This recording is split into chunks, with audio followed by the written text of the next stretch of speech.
যে মজলিসে বসলে বান্দার সঙ্গে আল্লাহর সঙ্গে একটা ভালো সম্পর্ক স্থাপন হয়ে যায়, এমন এক দামি মোবারক মজলিসে, উলামায়ে কেরামদের মজলিসে, জাকিরিন শাকিরিনদের মজলিসে আল্লাহ পাক রব্বুল আলামিন আপনাকে আমাকে হাজির হওয়ার তৌফিক দান করছেন।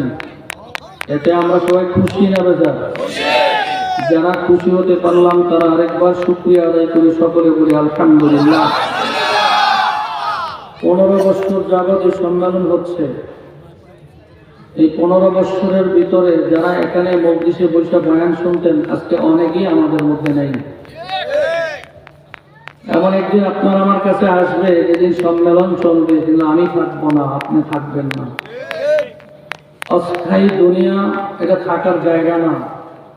নবীরা দুনিয়াতে থাকতে পারেন নাই, সাহাবায়ে কেরামরা থাকতে পারেন নাই, কোন রাজা বাদশাহ দুনিয়াতে চিরদিন থাকতে পারেন নাই। আমরাও দুনিয়াতে থাকতে পারবো না। কি কথা ঠিক? এই কথায় সবাই একমত আছেন তো?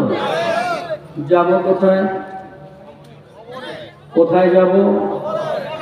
এই দুনিয়া ছাড়া আরেকটা জগৎ আল্লাহ তাআলা বানাইছেন, যার নাম আখিরাত। কি নাম? সবাই বলেন, জোরে সোরে বলেন, কি নাম? আখিরাত। এই দুনিয়া আর আখিরাতের মধ্যে পার্থক্য হলো, ইমাম শাফি রহমাতুল্লাহি আলাইহি বলেন, মানুষ যখন মার পেটে থাকে, তো মার পেটটা কতটুকু? এর ভিতরে একটা জিন্দা মানুষ। এই জিন্দা মানুষটা মার পেটের ভিতরে থাইকা সে মনে করে এইটাই মনে হয় সবচেয়ে বড় জায়গা। দুনিয়াতে আসার পরে তাকায় দেখে, ওরে আল্লাহ কত বড় দুনিয়া। কি কথা ঠিক না? মার পেট থেকে দুনিয়া যেমন কল্পনায় ধরে না, মার পেটের সাথে দুনিয়ার যেমন তুলনা আছে, ঠিক এই দুনিয়ার থেকে আখিরাতের তুলনা ওই মার পেটের মতো। আমরা যে দুনিয়াতে বসবাস করি, এই দুনিয়াটা এত ছোট, আখিরাতের তুলনায়, দুনিয়ার তুলনায় মার পেটটা তত ছোট। মার পেটে ছিলাম 10 মাস 10 দিন। দুনিয়াতে আসার পরে এই ছোট্ট জগতের মধ্যে থাকবো কতদিন? কারো 40 বছর, না 20 বছর, 10 বছর, 5 বছর, 1 বছর। এমনও মানুষ আছে জন্মের পরই নেই। তবে একটা গড় আয়ু হিসাবে 40-45 হইতে পারে। 50, 60, 70, 80 বছর আমরা দুনিয়াতে থাকবো। এই হায়াতটা যে আমাদের কত লম্বা মনে হয়, এই অল্প মাত্র কয়েকদিনের হায়াতে বাড়ি ঘর, আলিশান, টাকা পয়সা, চাল চলন, বক্তব্য, কথাবার্তা, মেজাজ, হিংসা এই পরিমাণ আমাদের মধ্যে আছে, মনে হয় না, মনে হয় এইটাই মনে হয় আমাদের জন্য শেষ, এমনই মনে হয়। অথচ আল্লাহ রাসূল বলেন, সবাই সাল্লাল্লাহু আলাইহি ওয়াসাল্লাম। নবীর নাম শুনলে সাল্লাল্লাহু আলাইহি ওয়াসাল্লাম একবার বলা জরুরি না, সব সময় বলা জরুরি। কথা বলেন না কেন? এটা আরেকজনে বইলা দিতে হবে কেন? দুরূদ শরীফ এমন একটা আমল, নবীজি বলেন, আমার উম্মতের মধ্যে যার আমলনামায় দুরূদ শরীফ যত বেশি জমা আছে, সেই উম্মত আমার নবীর তত কাছাকাছি থাকবে। চাঁদাবাজি করে নবীর কাছে যাওয়া যাবে না। দুরূদ শরীফ আমলনামায় জমাইতে থাকে না। এই যে যারা দাওরাবাস করছে এদেরকে মাওলানা বলা হয়। আরে মাওলানা শব্দটা এটা দুনিয়ার মানুষের বানানো না, আল্লাহ পাকের সিফাতি নাম। এই মাওলানাদের এত দাম কেন? নবীজি মাওলানাদেরকে ওয়ারাসাতুল আম্বিয়া বলছেন, আমার নবীর ওয়ারিস বলছেন। সুবহানাল্লাহ বলেন। বাবা যেমন ছেলের ওয়ারিস পায়, হক্কানি উলামায়ে কেরামরাও আমার নবীর ওয়ারিস পায়। এরা উত্তরসূরি, এত দাম তাদের অবস্থা কেন? আমি চিন্তা করে দিচ্ছি এত মূল্য কেন? এত মূল্য হওয়ার কারণ হলো যে মানুষটা দাওরা করে, যে বছরটা দাওরা করে, শুধু আগে মেশকাতের আগে যে বছর গেছে ওগুলি না, শুধু দাওরার বছর। দাওরার বছর হাদিসের 86টা কিতাব, অর্থাৎ 6টা কিতাব, 6টা কিতাবকে 86টা বলা হয়। অথচ দাওরাতে 86টা পড়ায় না, এই 6টা তো পড়াই, তার সাথে আরো 6টা পড়ায়, 12টা কিতাব দাওরাতে পড়ানো হয়। এই 12টা কিতাবই হাদিসের কিতাব। শুধু বুখারী শরীফের মধ্যে প্রায় 12,000-এর উপরে হাদিস আছে। যখন ছাত্ররা পড়ে তখন পড়ে ক্বালা রাসূলুল্লাহি, কি বলে, কথা বলে না, ঘুমাই গেছেন মনে হয়, বুঝেন নেই। ক্বালা রাসূলুল্লাহি, এই একবার পড়ছে, যে এই হাদিসটা যে পড়তেছে শুরুতেই সাল্লাল্লাহু আলাইহি ওয়াসাল্লাম। এরপরে যখন উস্তাদে আবার পড়ে, ছাত্রদেরকে সবক বুঝাই দেওয়ার জন্য পড়ে, তখনও ছাত্ররা পড়ে সাল্লাল্লাহু আলাইহি ওয়াসাল্লাম। কয়বার হলো? 2 বার। একটা ছাত্র একটা হাদিস মুখস্থ করতে কম করে হইলেও, যদি ভালো ট্রেনের ছাত্র হয় তো 3 বারের নিচে পড়লে মুখস্থ হয় না, উপরে 5-7 বার পড়া লাগে। তো ধরেন 5 বার, 5 বারে হাদিসটা সে পড়লো, 5 বারই হাদিসের মধ্যে দুরূদ শরীফ পড়ে। কি কথা ঠিক? কয়বার হইলো? 5 বার, আর 2 বার 7 বার।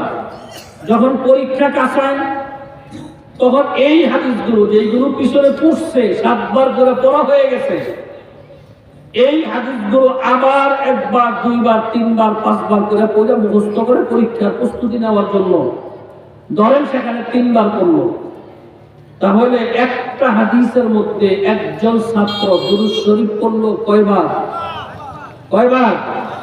10 বার। তাহলে 12,000 হাদিস পড়তে 10 বার করে যদি এক হাদিসে পড়ে, তো 12,000 হাদিসে কত লক্ষবার দুরূদ শরীফ একটা কিতাবে পড়ছে। এটা তো শুধু বুখারীর কথা বললাম, এরপরে তিরমিজি শরীফ, আবু দাউদ শরীফ, নাসাঈ শরীফ, ইবনে মাজাহ শরীফ, আরো কিতাব আছে, ওইগুলোর মধ্যেও হাজার হাজার হাদিস। এই সব হাদিসের শুরুতে সাল্লাল্লাহু আলাইহি ওয়াসাল্লাম সবক শোনায় বেলা, পড়ে সময়, উস্তাদে বলে সময়, সবক শিখে সময়।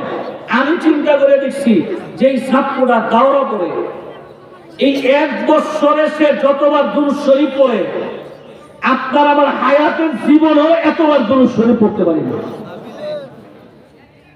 এজন্য দুরূদ শরীফের আমল উম্মত ছেড়ে দিছে, আর উম্মতের উপরে তসবির দানার মতো গজব আসতেছে। সাহাবায়ে কেরামদের দুরূদ শরীফের অভ্যাস ছিল, তাদের 2 কাঁধের মধ্যে 2টা ব্যাগ থাকতো, ছোট্ট ছোট্ট পাথর। যারা হজে গেছেন, মুজদালিফায় যাওয়ার সময় শয়তানকে পাথর মারার জন্য যে পাথরগুলো টুকানো হয়, এরকম ছোট ছোট পাথর সাহাবায়ে কেরামের ডান ব্যাগ ভরা থাকতো। এখান থেকে দুরূদ শরীফ একবার পড়া এই ব্যাগে ভরতো, এই ব্যাগ বইরা এটা ভরতো, এটা খালি হইতো, আবার এটার থেকে এটা পড়াইটা এটা খালি হইতো, এটা ভরতো। এইভাবে সারা দিন সবচেয়ে ছোট দুর্বল সাহাবী যে সবচেয়ে কম দুরূদ শরীফ পড়তে তার আমলনামায় তারও দৈনিক 10 বার ব্যাগ খালি হইতো, 10 বার ব্যাগ ভরতো। এই জন্য আমরা দুরূদ শরীফটার অভ্যাস বানাই নেন। খানা শেষ ওইটা দোয়া করছেন, দুরূদ শরীফ পড়ে নেন। বুখারী শরীফের এক হাদিসে নবীজি সাল্লাল্লাহু আলাইহি বলেন না, সাল্লাল্লাহু আলাইহি ওয়াসাল্লাম, আর মনে মনে হলেও পড়বেন, যতবার পড়বেন একবার পড়ার সাথে সাথে 10টি রহমত আপনার আমলনামায় জমা হয়ে যাবে। বুখারী শরীফের হাদিস, নবীজি সাল্লাল্লাহু আলাইহি ওয়াসাল্লাম বলেন, আমার উম্মতের মধ্যে যে সমস্ত উম্মত নরনারীরা দৈনিক 100 বার দুরূদ শরীফ পড়বে, কতবার? কথা বলে না, কতবার? 100 বার দৈনিক, মিস দেয় না, প্রতিদিন পড়ে, প্রতিদিন 100 বার করে দুরূদ শরীফ পড়ে মওত পর্যন্ত। নবীজি বলেন 100 বারের দুরূদ শরীফ অভ্যাস যে উম্মত করবে, ওই উম্মত আজরাইল আসার আগে আমি নবীজি তার সাথে সশরীরে সাক্ষাৎ করব। সুবহানাল্লাহ। সহজ আমল। আপনি ফজরের নামাজ পড়েন, নামাজ শেষ করে বাইরে হওয়ার সময় আনন্দে গুনা সাল্লাল্লাহু আলাইহি ওয়াসাল্লাম 20 বার পড়েন, হাতেরও 20 বারও পড়েন, জোহরের সময় 20 বার পড়েন, আসরের সময় 20 বার পড়েন, মাগরিবে 20 বার পড়েন। কতবার হইল? 100 বার হয়ে গেছে। আপনার হাঁটাও হয়ে গেছে, 100 বারের দুরূদ শরীফের আমলও হয়ে গেছে। আজকের এই সম্মেলনে আমি আপনাদের কাছে জানতে চাই, দৈনিক আজকের থেকে 100 বার দৈনিক দুরূদ শরীফ পড়ব ইনশাআল্লাহ। রাজি আছি আমরা ইনশাআল্লাহ? কারা কারা পারবো একটু আল্লাহু আকবার বলে হাত ধরে একটু মাশাআল্লাহ। আল্লাহ আমাদের সবাইকে কবুল করেন, সকলে বলেন আমিন। গাড়িতে বসে আছেন, বেহুদা কল্পনা করে দুরূদ শরীফ পড়তে থাকেন। নবীজি বলেন, যেই যানবাহনের মধ্যে নবীজি তো গাড়ি প্রাইভেট কারের কথা উল্লেখ করে নাই, রেলগাড়ির কথা উল্লেখ করে নাই, ঘোড়ার কথা উল্লেখ করে, নবীজি যানবাহনের কথা বলছেন। নবীজি বলেন, যেই যানবাহনে মানুষ উঠার পরে ওই যানবাহন থেকে নামার আগে যদি কমপক্ষে 10-12 সে দুরূদ শরীফ পড়তে পারে, তো তার মৃত্যুর জিম্মা আল্লাহ পাকের কাছে সে সহজে কোনো দুর্ঘটনায় কোনো বিপদজনক হয়ে তার ইন্তেকাল হবে না। আল্লাহ তাকে সুস্থ ভালো অবস্থায় তার ইন্তেকাল করবে না। এই জন্য আমরা দুরূদ শরীফের আমল করবো তো ইনশাআল্লাহ। সবগুলো বড় বড় দুরূদ শরীফ পড়ার দরকার নাই, পারলে মুখস্থ থাকলে ভালো, যদি না পারেন কমপক্ষে সাল্লাল্লাহু আলাইহি ওয়াসাল্লাম বলেন তো সবাই। আরেকটু জোরে সবাই বলেন। কি করবো তো ইনশাআল্লাহ ভাই। আল্লাহ আমাদের সবাইকে কবুল করেন, সকলে বলেন আমিন।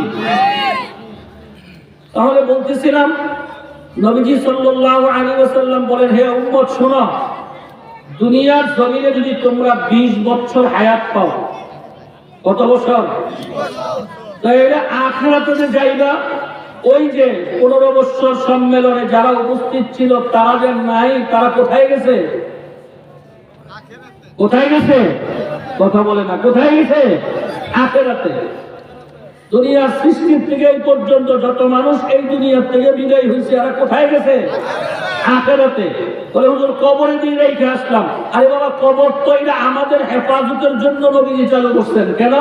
আমরা এটা রাখবো কোথায়? যদি পানিতে ছেড়ে দেই পচা গন্ধ বের হবে, ঘরে থাকলে পচা গন্ধ, মাটির ভিতরে এমন সিস্টেমে রাখো যেন পচা গন্ধে জিন্দা মানুষের ক্ষতি না হয়। আসলে কবর না, আসল হলো আখিরাত। আসল কি? জোরে বলেন, আসল কি? এটা হলো মার পেট, এইটা হলো দুনিয়া, আর যখন আমরা যেখানে চলে যাব তার নাম আখিরাত। নবীজি বলেন, যারা এই দুনিয়ার জমিনে কয় বছর হায়াত পাইছ? 20 বছর। কয় বছর? ওয়াজ আপনারা মনে রাখতে পারেন না, ওয়াজ কইলেও ভালো লাগবে না, শুনলেও ভালো লাগবে না। ওয়াজ মাহফিল তো এটা কন্ঠেন না, ওয়াজ মাহফিল তো সুন্দর সাজের নাম ওয়াজ না। সুন্দর গলা ভালো কান কম দিতে পারলে তার নাম ওয়াজ না। বছরে একবার মাহফিল করে সমাজের মানুষ মনে করবে কত বড় মাহফিল করেছে, এর নাম ওয়াজ না। ওয়াজ তো সৃষ্টি যখন হইছে কোন আলেমের জমানায় হয় নাই, কোন ইমামের জমানায় ওয়াজ আবিষ্কার হয় নাই। ওয়াজের আবিষ্কার হয়েছে জনাবে মুহাম্মদুর রাসূলুল্লাহ সাল্লাল্লাহু আলাইহি ওয়াসাল্লাম থেকে। আমার নবী মিম্বরে বসে সাহাবায়ে কেরামের উদ্দেশ্যে বয়ান করতেন। নবীজি উঁচা জায়গায় বসতেন যেন নবীকে দেখা যায়। এই কারণে আমরা উলামায়ে কেরাম উপরে বসি না, হয়তো আমার চাইতে কত বয়সের মুরব্বীরা এই জায়গায় এখানে বসা, আর তাদের মাথার উপরে আমার পা, আমি বসছি। এইটা তো দেখা দৃষ্টিতে বেয়াদবি মনে হয়, মুরব্বীদের উপরে বসলে ছোটরা, এটা বেয়াদবি মনে হয় না। কিন্তু নবীজি যে উঁচা জায়গায় বসছে, এই কারণে এই বসাটাকে দুনিয়ার কেউ বেয়াদবি মনে করে না। পয়গম্বর বলছেন নবীজি উঁচা জায়গায় বসতেন, এই জন্য আমরা বসিয়ে না। আর সাহাবায়ে কেরামরা নবীজির সামনে নিচে বসতেন, এই জন্য আপনারা নিচে বসেন। আবিষ্কার তো সেখান থেকে হয়েছে। নবীজির মজলিসের মধ্যে কত বেনামাজি আইছে, কত ঈমান হারা মানুষ, কাফের, বেঈমান, ইহুদি, খ্রিস্টান, ইসলাম ধর্ম গ্রহণ করে নাই, এইরকম বহুত মানুষ নবীজির মজলিসে আসছে। কেন? দেখি কি বলে, কি কথা ঠিক না ঠিক? হ্যাঁ, দেখি কোন ভুল করে, কোন জায়গায় ভুল ধরা যায়, এই নিয়তে তারা আসছে। কিন্তু আসার সময় ঈমান সারা ঢুকছে, পয়গম্বরের জবানের কথা শুই না, যাওয়ার সময় ঈমান নিয়ে বিদায় হচ্ছে। কি কথা ঠিক না ঠিক? আসবে ঈমান সারা, যাবে কথা বলে। এই জমানার মধ্যে মাহফিলে আসবে দাড়ি কাটা অবস্থায়। দাড়ি কাটা কি সওয়াবের কাম না গুনার কাম? কত বড় গুনাহ, ফরজ ওয়াজিব তরকের গুনাহ। এক হাদিসে নবীজি বলেন, যে ব্যক্তি আমার সুন্নত দাড়ি কাটে সে যেন আমি রাসূলের কলিজার মধ্যে আঘাত করে। দাড়ি কাটা অবস্থায় আসবে, নামাজ পড়া অবস্থায় আসবে, বেপরদা চলার জীবনে সে আসবে, আয়েশা মজলিসে বসবে, উলামায়ে কেরামের বয়ান শোনার পরে এই মজলিস থেকে ওয়াদা করে যাবে, আমি আর দাড়ি কাটবো না, আমি আর নামাজ ছাড়বো না, আমি আর বেপরদা হব না, আমি আর পরের হক নষ্ট করব না। এই প্রতিজ্ঞা করে মাহফিল থেকে যাওয়ার জন্যই এই সম্মেলন মাহফিলের ব্যবস্থা হয়েছিল। এজন্য আমরা যারা এখানে আসছি শুধু সুর শুনেন না, শুধুই শুনেন না, কিছু মাথায় ঢুকেন, ক্লাসের মতো কিছু কথা মাথায় ঢুকে দেন। একটা কথাও যদি মনে রেখে আমল করেন, 80 বছর বেরিয়া নফল ইবাদতের নেকি আমলনামায় দিয়ে দিবেন। সুবহানাল্লাহ। নবীজি সাল্লাল্লাহু আলাইহি ওয়াসাল্লাম আমাদেরকে অনেকগুলো নসিহত করছেন। আল্লাহর নবী বলেন, তোমরা যদি দুনিয়ার মধ্যে থাকো কত বছর? 20 বছর। কত বছর? 20 বছর। হায়াত যদি তোমার 20 বছর হয়, 20 বছর পরে যদি তোমাকে আখিরাতে ঢুকতে হয়, তাহলে আখিরাতের হিসাবে মাত্র দুনিয়াতে সময় পাইলা 1 মিনিট। কয় মিনিট? 1 মিনিট। দুনিয়ার কতদিন? 20 বছর। দুনিয়ার কতদিন? 20 বছর। আর আখিরাতে 1 মিনিট। দুনিয়াতে কেউ যদি 40 বছর হায়াত পাও, আখিরাতের হিসাবে কয় মিনিট? দুনিয়াতে কেউ যদি 60 বছর হায়াত পায়, আখিরাতের হিসাবে? কেউ যদি 100 বছর হায়াত পায়, আখিরাতের হিসাবে? যত লাফালাফি করতেছো, এত সুন্দর সাজগোজ যা করো, মাত্র 5 মিনিট, মাত্র 4 মিনিট, মাত্র 3 মিনিট, এই অল্প সময়ের জন্যই আমরা এত সব করতেছি। ঠিক না বেরি যারা বলেন? মুসলিম শরীফের হাদিস, নবীজি সাল্লাল্লাহু আলাইহি ওয়াসাল্লাম বলেন, দুনিয়াতে তুমি যেই দিন জন্ম হইছো, আল্লাহ তোমাকে যেই দিন পৃথিবীতে পাঠাইছেন, নিশ্চিত নিশ্চিত 100% গ্যারান্টি যুক্ত নিশ্চিত তোমার মৃত্যু হবে। ঠিক নেই? হ্যাঁ, জন্ম যেদিন হইছি এরপরে গ্যারান্টি কি? কথা বলে না, গ্যারান্টি কি? এর মধ্যে কোনো সন্দেহ নেই। আখিরাতে যখন যাইবা তখন অবস্থা তোমাদের কি হবে খুব ভালো করে শোনো। আখিরাতে তোমার হায়াত, তোমার জীবন কত লম্বা হবে জানো তুমি? সাহাবায়ে কেরাম থেকে পয়গম্বর প্রশ্ন করেন, তোমরা কি জানো আখিরাতের হায়াত কত লম্বা? সাহাবায়ে কেরামরা বলেন, আল্লাহ রাসূল ভালো জানেন।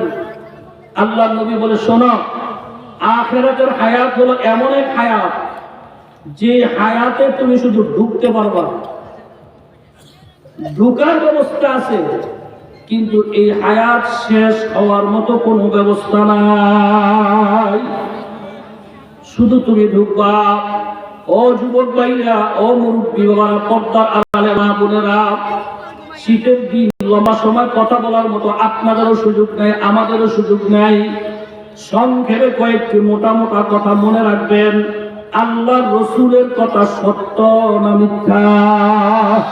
আরো জোরে বলেন, সত্য না মিথ্যা? কত পারছেন? হ্যাঁ, আরে নাম নেতার কথা 100%। হ্যাঁ হ্যাঁ, পীরের কথা 100%। কার কথা 100%? নবীর কথা কত পার্সেন্ট সত্য? দুনিয়ার সব কথা, সব নেতা নেত্রী, পীর মুরিদি, আলেম ওলামা, সবার কথার মধ্যে কিছু না কিছু ভুল থাকতেই পারে। ভুল থাকাটাই স্বাভাবিক। আল্লাহর হাবিবের জবান থেকে যা বের হয়েছে, হায়াতের জীবনে একটা মিথ্যা বলবে তো দূরের কথা, মিথ্যার গ্রাম আমার নবীর হায়াতের জীবনে নেই। সেই নবীজি সাল্লাল্লাহু আলাইহি ওয়াসাল্লাম সত্য পয়গম্বর বলেন, আখিরাতের হায়াতটা শুধুমাত্র শুরু হওয়ার ব্যবস্থা। শুধু তোমার মৃত্যু হবে, আখিরাত শুরু। মার পেটে 10 মাস 10 দিন ছিল, দুনিয়াতে আসছো, দুনিয়া শুরু। যতদিন মার পেটে ছিলা এই মার পেটের সময়টা কেউ হায়াতের জীবনে ধরে না, ঠিক না ঠিক? সেখানের সময় দুনিয়াতে জন্ম যেই দিন হইছে ওই দিনই তার জন্ম তারিখ লেখা হয়। জন্ম তারিখ থেকে শুরু কইরা মৃত্যু যেদিন হবে ওই দিন শুধু আখিরাতের হায়াতে ঢুকতে পারবা, কিন্তু আখিরাতের হায়াত যে কবে শেষ হবে এইটা একমাত্র আমার আল্লাহ ছাড়া পৃথিবীর কোন নবী রাসূল পর্যন্ত জানে না। সবাই জোরে বলুন সুবহানাল্লাহ। এত লম্বা হায়াত, দুনিয়ার হায়াতটা মাত্র 3 মিনিট আর 5 মিনিট। চলতে ফিরতে যদি আপনার কত কিছু প্রয়োজন হয়, খাবারের প্রয়োজন হয়, ঘুমের প্রয়োজন হয়, কাপড় চোপড়ের প্রয়োজন হয়, এই দুনিয়াতে চলতে ফিরতে গেলে আমার নারীর প্রয়োজন হয়, নারীর পুরুষের প্রয়োজন হয়, সুন্দর ঘর বাড়ির প্রয়োজন হয়, আত্মীয় স্বজনের প্রয়োজন হয়, জায়গা জমিনের প্রয়োজন হয়, ফল ফলাদির প্রয়োজন হয়। আপনাদের কি ধারণা অল্প হায়াতে যদি এত কিছু মানুষের প্রয়োজন থাকতে পারে তাহলে যে হায়াতটা শুধু শুরু হবে আর কোনোদিন শেষ হবে না, ওই হায়াতে বুঝি আপনার আমার এত কিছু বুঝি প্রয়োজন হবে না? কি হবে নাকি? কথা বলেন না কেন? হবে না? হবে না? অবশ্যই হবে। যে আখিরাতের জিন্দেগিতে আমরা সবাই ভালো অবস্থানে থাকার ইচ্ছা আমাদের সবার আছে নি ভাই? কথা বলেন না কেন? আছে আছে আছে। এই সবার কি ভালো অবস্থানে আখিরাতে থাকতে ভালো মনে চায়? সবার চায়? যদি চায় তাহলে শোনেন, নবীজি বলেন জমিনের উপরে যদি তুমি ভালো চলতে পারো, কোথায়? কথা বলে না, কথা বলে না। জমিনের উপরে যদি তুমি ভালো চলতে পারো, আখিরাতে যাওয়ার সাথে সাথে ফেরেশতারা তোমার সাথে ভালো ব্যবহার করবে।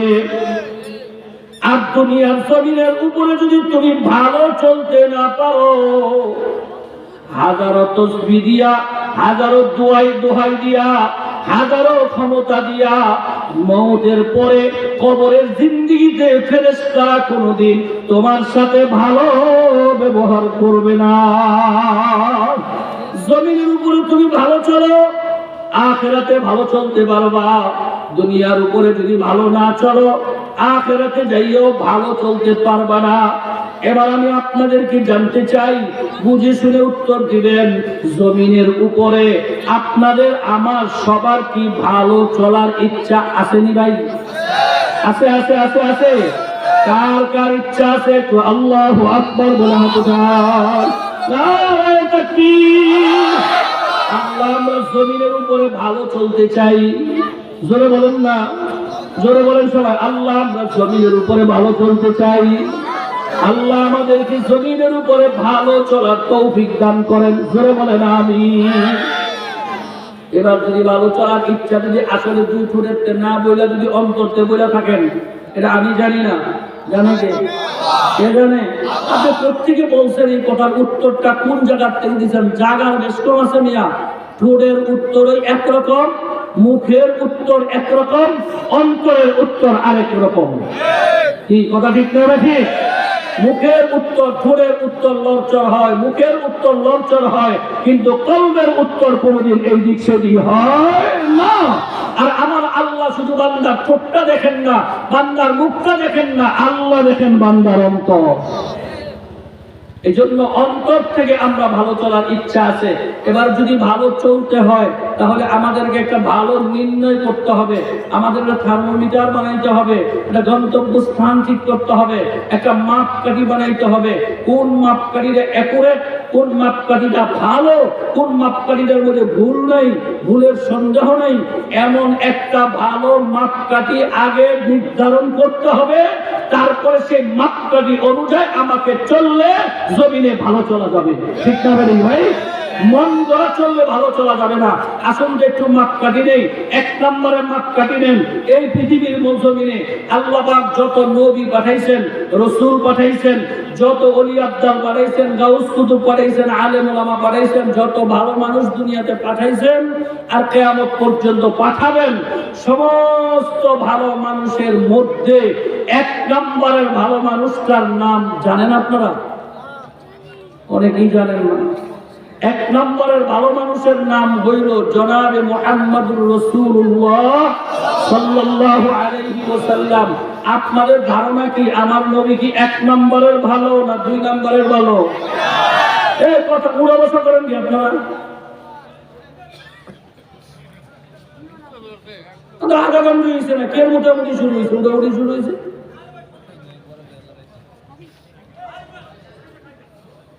এক নম্বরের ভালো মানুষ আমার নবী, এই কথায় কি আপনারা সবাই একমত? কি সবাই বুঝে শুনে বললেন?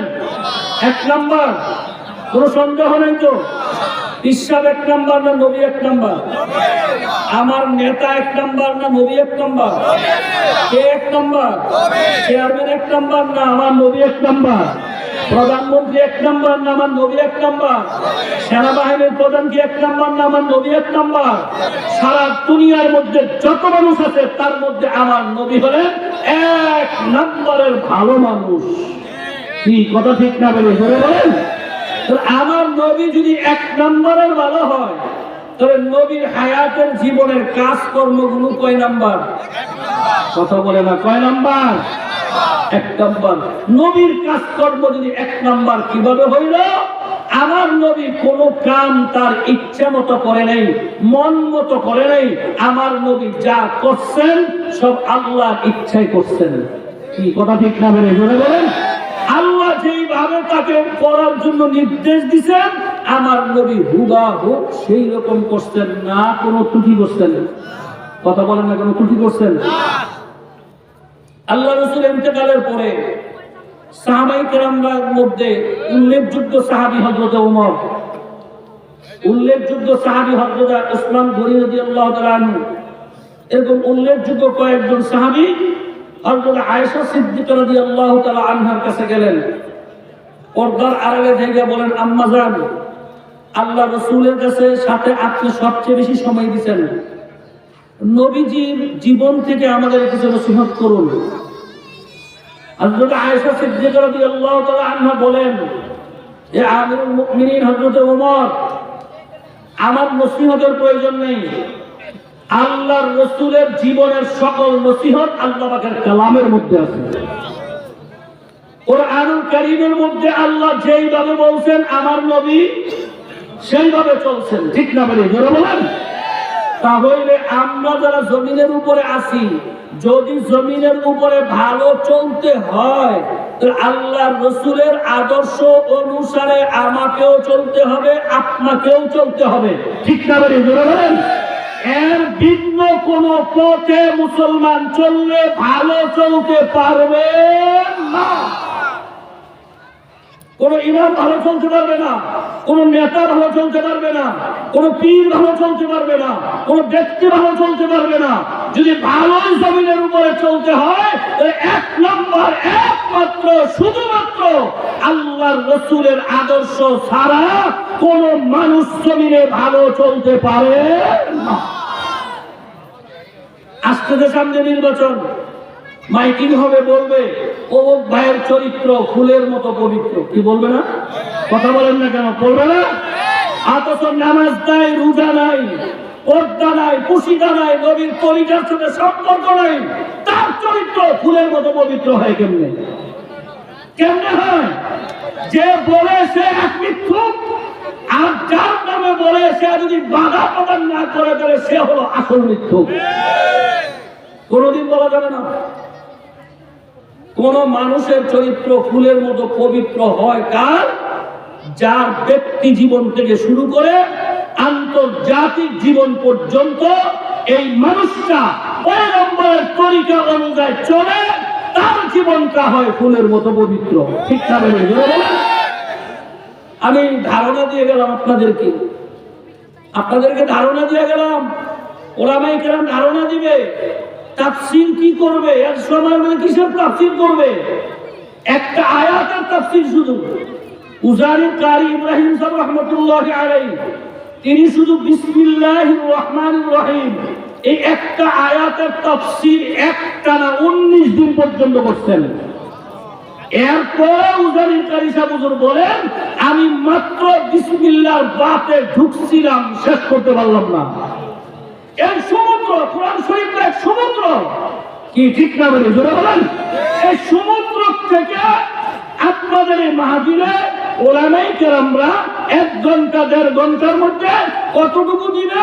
একটা সুই সমুদ্রের মধ্যে রেখে উঠাইলে মাথার মধ্যে যে ফুটা ছোট্ট ফোঁটাটা, এতটুকু তাফসীর করার মতো সময়ও আপনাদের নাই, আমাদেরও নাই, বুঝানোর ব্যবস্থা নেই। শুধু ধারণা দিয়ে গেলাম। আজকে যে বয়ান করতেছি, বয়ান রেকর্ড হইতেছে। এই রেকর্ড কিয়ামতের ময়দানে আপনাদের মজলিসের মতো লোকেরা যারা এই রেকর্ড শুনবে, শুনুক চাই না শুনুক, যারা শুনতেছেন এখন, কিয়ামতের ময়দানে যখন বিপদে পড়ে যাবেন, রেকর্ড তো চালাইয়া দেওয়া হবে। মহিলাদেরকে চালাইয়া শোনাবে, পুরুষদেরকে শোনাবে, দেখো অমুক একটা কালো মানুষ শিবপুর থেকে আইসা তোমাদেরকে জমিনের উপরে ভালো চলার ধারণা দিয়ে গেছে, ভালো চলার মাপকাঠি বলে গেছে। শোনার পরেও যখন তোমরা ভালোভাবে চলতে পারো না, তোমাদের মতো কপাল পোড়া দুর্ভাগা দুনিয়াতে আর কেউ নাই। এই জন্য আজকের মাহফিল থেকে সমস্ত নারী এবং পুরুষরা যারা আমার বয়ানগুলো শুনতেছেন, জমিনের উপরে যদি ভালো চলতে চান, আখিরাতে ভালো চলতে পারবেন। জমিনের উপরে যদি ভালো চলতে না পারেন, আখিরাতে যাইয়া ফেরেশতারা আপনার সাথে ভালো ব্যবহার করবে না। এই জমিনের উপরে ভালো চলতে হইলে সমস্ত পুরুষেরা আল্লাহর হাবিবের নীতি আদর্শ অনুযায়ী ব্যক্তি জীবন, পারিবারিক জীবন, সামাজিক জীবন, রাজনৈতিক জীবন, অর্থনৈতিক জীবন, কামাই খরচ, লেনদেন যা কিছু আছে সব কিছু আমার নবীর তরিকা অনুযায়ী করতে পারলে জমিনের উপরে ভালো চললেন। আর যদি করতে না পারো রে ভাই, জমিনের উপরে ভালো চলাও পারলো না, আর আখিরাতের জিন্দেগিতে কদম দেওয়ার সাথে সাথে ফেরেশতারা তোমার সাথে এত খারাপ বাজে ব্যবহার শুরু করবে যা জীবনে কোনোদিন কল্পনাও করতে পারো না। এবার ভাইরা যদি জমিনের উপরে ভালো চলতে চান, ইচ্ছা তো সবার আছে, আছে না? আছে না? আছে না? ইচ্ছা তো সবার আছে। এই সবার যদি আসলের দিনের থেকে ইচ্ছা হয়, তাহলে জমিনের উপরে ভালো চলার জন্য আপনাদেরকে আমি কয়েকটা ট্যাবলেট দিব, কয়েকটা ঔষধের নাম বলবো। যদি ঔষধগুলো যথারীতিভাবে যদি পালন করতে জমিনের উপরে পারেন, এই ঔষধগুলো খান, চলতে পারেন, এই ঔষধগুলো যদি ব্যবহার করতে পারেন, আল্লাহর কসম, আল্লাহর কসম, আল্লাহর কসম করে বলতে পারি, আমার আল্লাহ আপনাকে জমিনের উপরে 100% ভালোভাবে চলার রাস্তা করে দিবেন। সবাই জুড়ে বলুন সুবহানাল্লাহ। এখন আপনাদেরকে যে ট্যাবলেটটি দিব, এই ট্যাবলেটটি আপনারা গ্রহণ করবেন। ট্যাবলেটটি আমার বানানো না, কোন আলেমের বানানো না, কোন পীরের বানানো না, দুনিয়ার কারো কোনো বানানো না। এই ট্যাবলেট গুলো আমার আল্লাহ নিজে মায়া কইরা এই বান্দাদের জন্য চালাইছে। আল্লাহু আকবার, আল্লাহু আকবার। মুহতারাম ভাইও, আপনারা বলেন তো দেখি, সবাই বুঝে শুনে বলবেন, সন্তান মা বাবাকে বেশি মহাব্বত করে ভালোবাসে না মা বাবা সন্তানকে বেশি মহাব্বত করেন? কথা বলে না, কথা বলে না, ঘুমাই দিয়েছেন কে? কে জোরে বলেন না, কে? আল্লাহ বান্দাকে বেশি মহাব্বত করে না বান্দা আল্লাহকে বেশি মহাব্বত করে? সন্তান কখন খাবে, কখন ঘুমাবে, কখন গোসল করবে, কখন ঔষধ খাবে, এইটা কি সন্তান জানে না মা বাবা জানে? বান্দা কখন কোন বিপদে পড়বে, গরিব মানুষ কোন বিপদে পড়বে, গরিব মানুষ কোন সমস্যায় পড়বে, শিক্ষিত মানুষ কোন সমস্যায় পড়বে, বড়লোক মানুষ কি সমস্যায় পড়বে, ধনী মানুষগুলো কোন সমস্যায় পড়বে, ও ভাই আলেম ওলামারা কোন সমস্যায় পড়বে, সাধারণ মানুষগুলো কোন সমস্যায় পড়বে, এই সমস্যা যে পড়বে বান্দা, এইটা আমার আল্লাহ জানে না জানে না? এই সমস্যা যে আল্লাহ জানে, এই সমস্যার সমাধানও আমার আল্লাহ ভালো করিয়া জানে। এই জন্য আমার আল্লাহ বলেন, জমিনের উপরে যদি তুমি ভালো চলতে চাও, এই কয়টা ট্যাবলেট তোমাকে গ্রহণ করা লাগবে। 1 নম্বরের ট্যাবলেট হলো ইযা যুকিরাল্লাহ এই মা প্রত্যেকটা নারী এবং পুরুষের কাছে, প্রত্যেকটা ঈমানওয়ালার কাছে, প্রত্যেকটা মুসলমানের কাছে এক নম্বরের যে ট্যাবলেটটা, সেটা হলো সদা সর্বদা এই বান্দার কাছে থাকবে আল্লাহ পাকের জিকির। সবাই জোরে বলুন সুবহানাল্লাহ। আল্লাহর জিকির শব্দের অর্থ স্মরণ। স্মরণ কাকে বলে, জিকির কাকে বলে? মুফাসসিরিনে কেরাম বলেন, বান্দা সব সময় খেয়াল করবে আমার আল্লাহ আমার দিকে তাকাইয়া আছে। আপনাদের কি ধারণা আমার আল্লাহ কি সব সময় আমাদের দিকে চাইয়া আছে? না মাঝে মধ্যে চায়?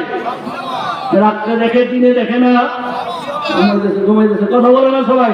রাত্রে দেখে দিনে দেখে না? দিনে দেখে রাত্রে দেখে না? অন্ধকারে দেখে আলোতে দেখে না? আলোতে দেখে অন্ধকারে দেখে না? গোপনটা দেখে না প্রকাশ্যটা দেখে? এমন নাকি?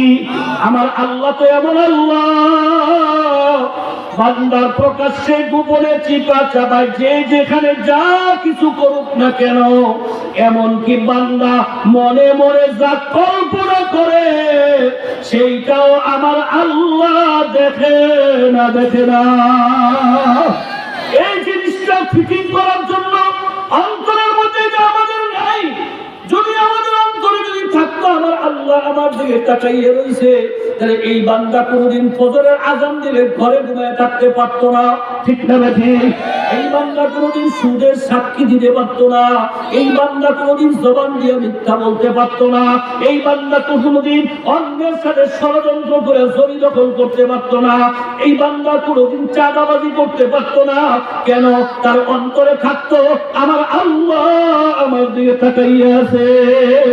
যেই বান্দার অন্তরে আল্লাহ তাকাইয়া আছে, এই জিনিসটা যে নারী পুরুষের অন্তরে নাই, এই নারী পুরুষটাই আল্লাহর নাফরমানি কাজে লিপ্ত। এই জন্য আল্লাহ বলেন, ইযা যুকিরাল্লাহ, এক নম্বরের ট্যাবলেট, সদা সর্বদা আমাকে ডাকো।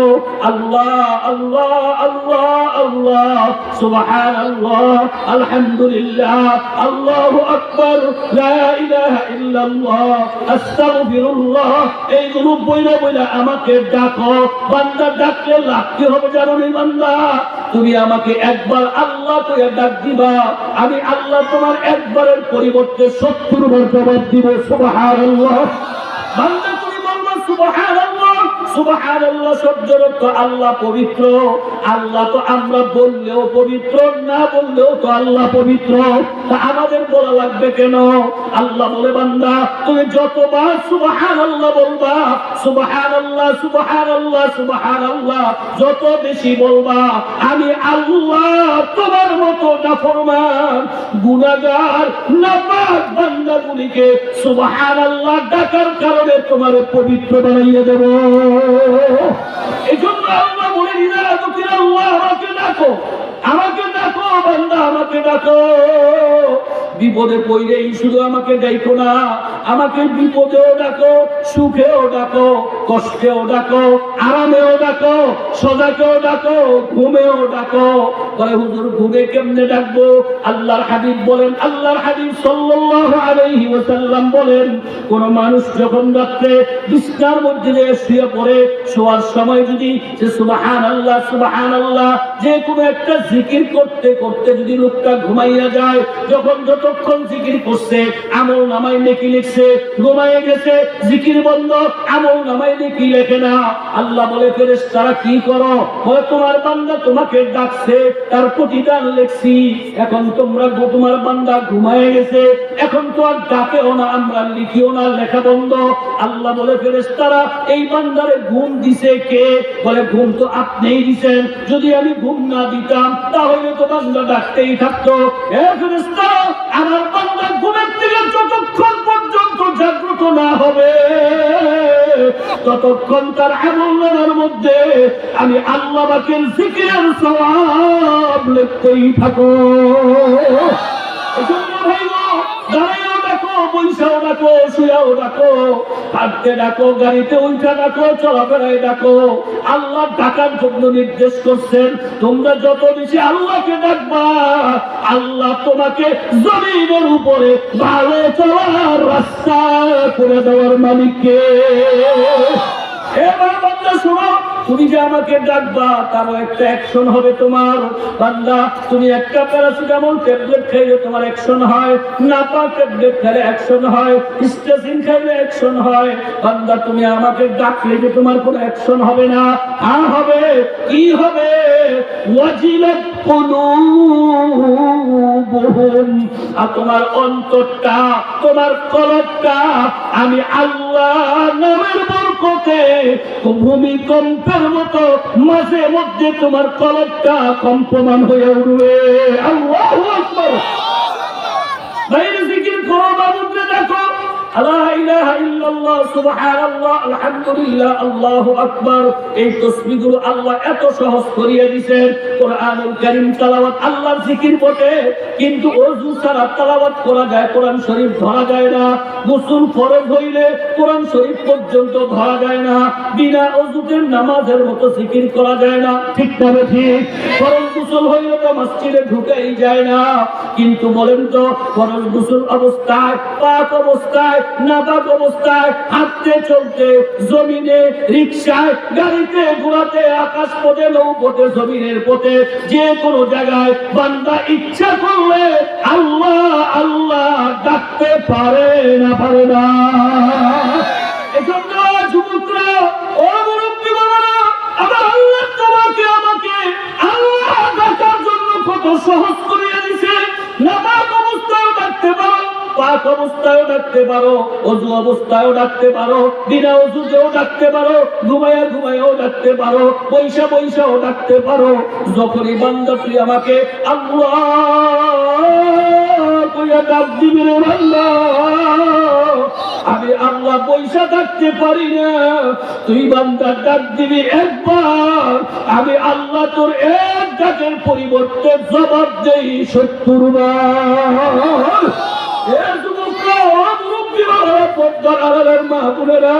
দুনিয়ার মা ছিলাম, বাবা ছিলাম, স্ত্রী ছিলাম, স্বামী ছিলাম, সন্তান ছিলাম, দলের নেতা ছিলাম, বাড়ি ঘর ছিলাম, জায়গা ছিলাম, কিন্তু যেই মাওলা তোমাকে আমাকে বানাইল, এই মাওলারে এখনো আমরা চিনতে পারি না। ভাই গো, চিনার মতো ছিল। আমি সব সময় প্রায় মাহফিলে বলি, যদি তোমাকে যদি 10টা পুলিশে 10টা বন্দুক হয়ে তোমার কাছে আসে আর অর্ডার তোমাকে দুনিয়ার থেকে বিদায় খতম করতে হবে, কিন্তু তোমাকে বিদায় করার পদ্ধতি হলো 10টা বন্দুক মাথার চতুর্দিকে একটা একটা করে নালগুলো লাগাইতে হবে। লাগানোর পরে একসাথে সবাই টিপ দিবার দর খুলি উড়ে যাবে, তোমার বিদায় হয়ে যাবে। এইভাবে 10টা বন্দুকের নাল যদি মাথার চতুর্পাশে যদি লাগাইয়া দেয়, আর আমার আল্লাহ যদি এই বান্দারে বাঁচাইতে চায়, 10টা বন্দুকের নালের মাথার থেকে একমাত্র যিনি বাঁচাইতে পারে তিনি কে? আমার আল্লাহ সব সমস্যার সমাধান করে দিতে পারে। কখন করবে বান্দা তুই আমার ডাক, মজা করে ডাক, মোহাব্বতে ডাক, বেশি বেশি আমাকে ডাক, এত বেশি আমাকে ডাকবি, যত বেশি আমাকে তোর জবান দিয়ে উচ্চারণ করিয়া ডাকবি, আমি আল্লাহ তত বেশি রহমতের দরজা, বরকতের দরজা, নাজাতের দরজা, রিজিকের দরজা আমি আল্লাহ তুই যত বেশি ডাকবি আমি তত বেশি তোর জন্য খুলে দিলাম। সবাই বলুন সুবহানাল্লাহ। লা ইলাহা ইল্লাল্লাহ, লা ইলাহা ইল্লাল্লাহ,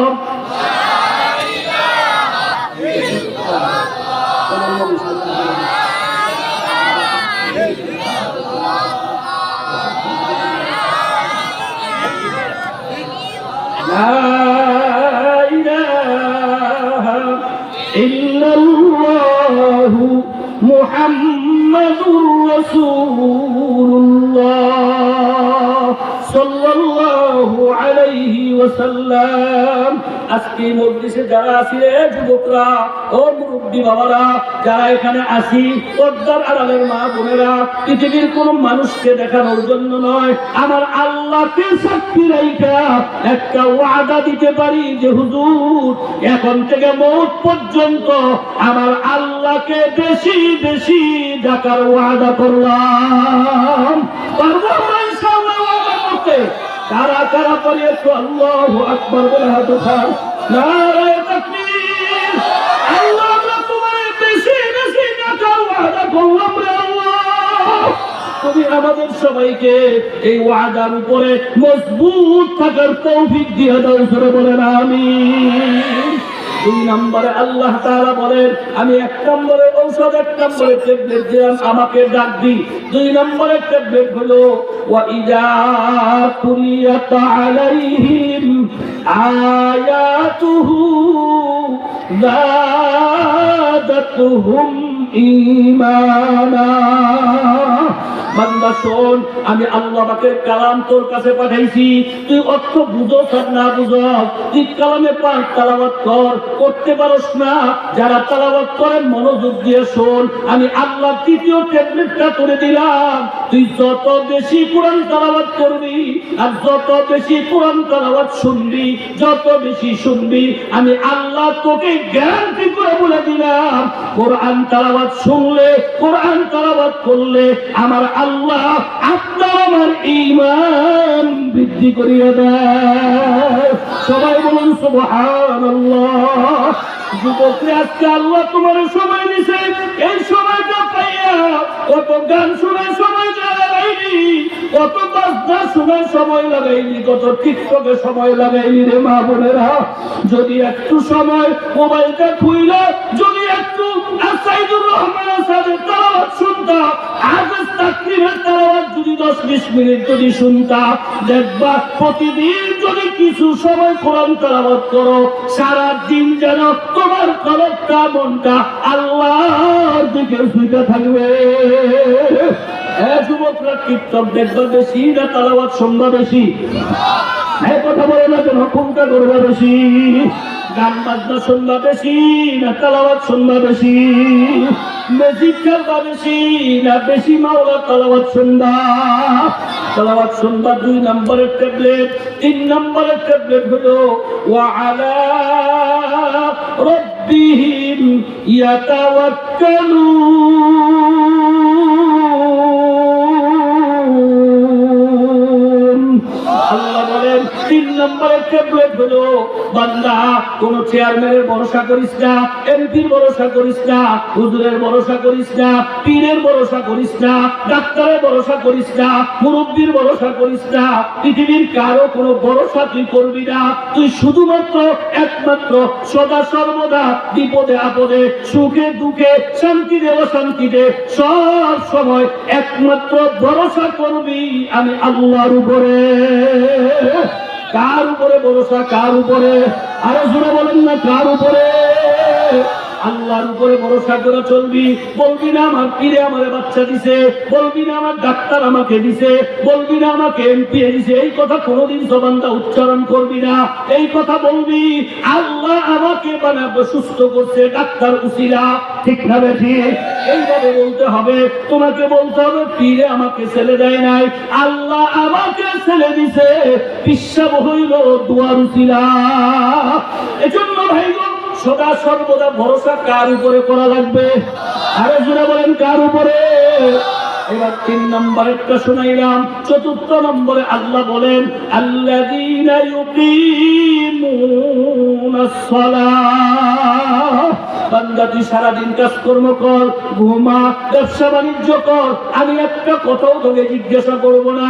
কিন্তু বান্দা আমি তোর কাছে সারাদিনের ভিতরে, যেমন তোর বিবি তোর কাছে সারাদিনের মধ্যে তোর কাছে সময় পাইতে চায়, ঠিক না ঠিক? সন্তানে তোর কাছে সময় পাইতে চায়, লেখাপড়ায় তোর কাছে সময় পাইতে চায়, তোর নেতায় তোর কাছে সময় পাইতে চায়, তোর চাকরিতে তোরে সময় পাইতে চায়, দুনিয়ার সবাই তোকে তোর সময় মতো তোকে হাজির চায়। আমি আল্লাহ চাই বান্দা তুই সব জায়গায় হাজিরা দে। আমি একবারও জিজ্ঞাসা করব না, শুধুমাত্র একমাত্র কেবলমাত্র দৈনিক 24 ঘন্টার ভিতরে 5 বার 5টা সময় তুই শুধু ফরজ নামাজটা মসজিদের মধ্যে কপালটা জমিনের মধ্যে ঠেকাইয়া আমার সুবহান রাব্বিয়াল আলা কইয়া শুধু ডাক দিবি রে বান্দা। তুই যদি সুবহান রাব্বিয়াল আলা কইয়া কপালটা জমিনে ঠেকাইয়া যখন আমাকে ডাক দাও বান্দা, আমি তোমার কপালের নিচে আমি আল্লাহ পাকের কুদরতি পা দুখানা বিছাইয়া দে। ও বান্দা, শুধু তাই না, মনে রাখো, তুমি যদি 5 বার শুধু মসজিদে যাইয়া যদি কপালটা জমিনে ঠেকাইয়া যদি কয়েকটা মিনিট শুধু আমার সামনে 2 রাকাত 4 রাকাত 3 রাকাত যদি ফরজ নামাজটা জামাতের সাথে জমিনে ঠেকাইয়া যদি তুমি পড়তে পারো, এই 5টা সময় নামাজটুকু আদায় করার কারণে বান্দা আমি তোর রিজিকের অবস্থা দূর করিয়া দিব। সুবহানাল্লাহ জোরে বলেন। রিজিকের পিছনে তোর ঘুরতে হবে না, রিজিক তোর পিছনে ঘুরবে। তোর কষ্টের পিছনে তোর ঘোরা লাগবে না, বরং সত্য কষ্ট তোর কাছে আইসা মাপ নিয়ে যাবে। বান্দা, তোর বিপদের পিছনে দৌড়াইতে হবে না, বিপদ তোর কাছে আইসা তোর কাছ থেকে ক্ষমা নিয়ে যাবে। যত রকমের সমস্যা তোদের হবে না কেন, এই 5 বার হাজিরা দিলে আমি আল্লাহর জিম্মায় বান্দা তোর জাহিরি বাতিনি সমস্ত সমস্যা সমাধান আমি আল্লাহ করে দিলাম। সবাই জোরে বলুন না সুবহানাল্লাহ। বাইরে নামাজ মানুষের জীবনে কত যে ফায়দা। জমিনের উপরে যারা নামাজ পড়ে না, আমার কথা না, আপনাদের মসজিদের মধ্যে ফাজাইল আমল নামক একটা হাদিসের কিতাব আছে না নাই? এই কিতাবে স্পষ্ট আছে, মুসলমান নামাজ পড়ে, কাফের নামাজ পড়ে না। মুসলমান আর কাফেরের মধ্যে পার্থক্য হইল নামাজ।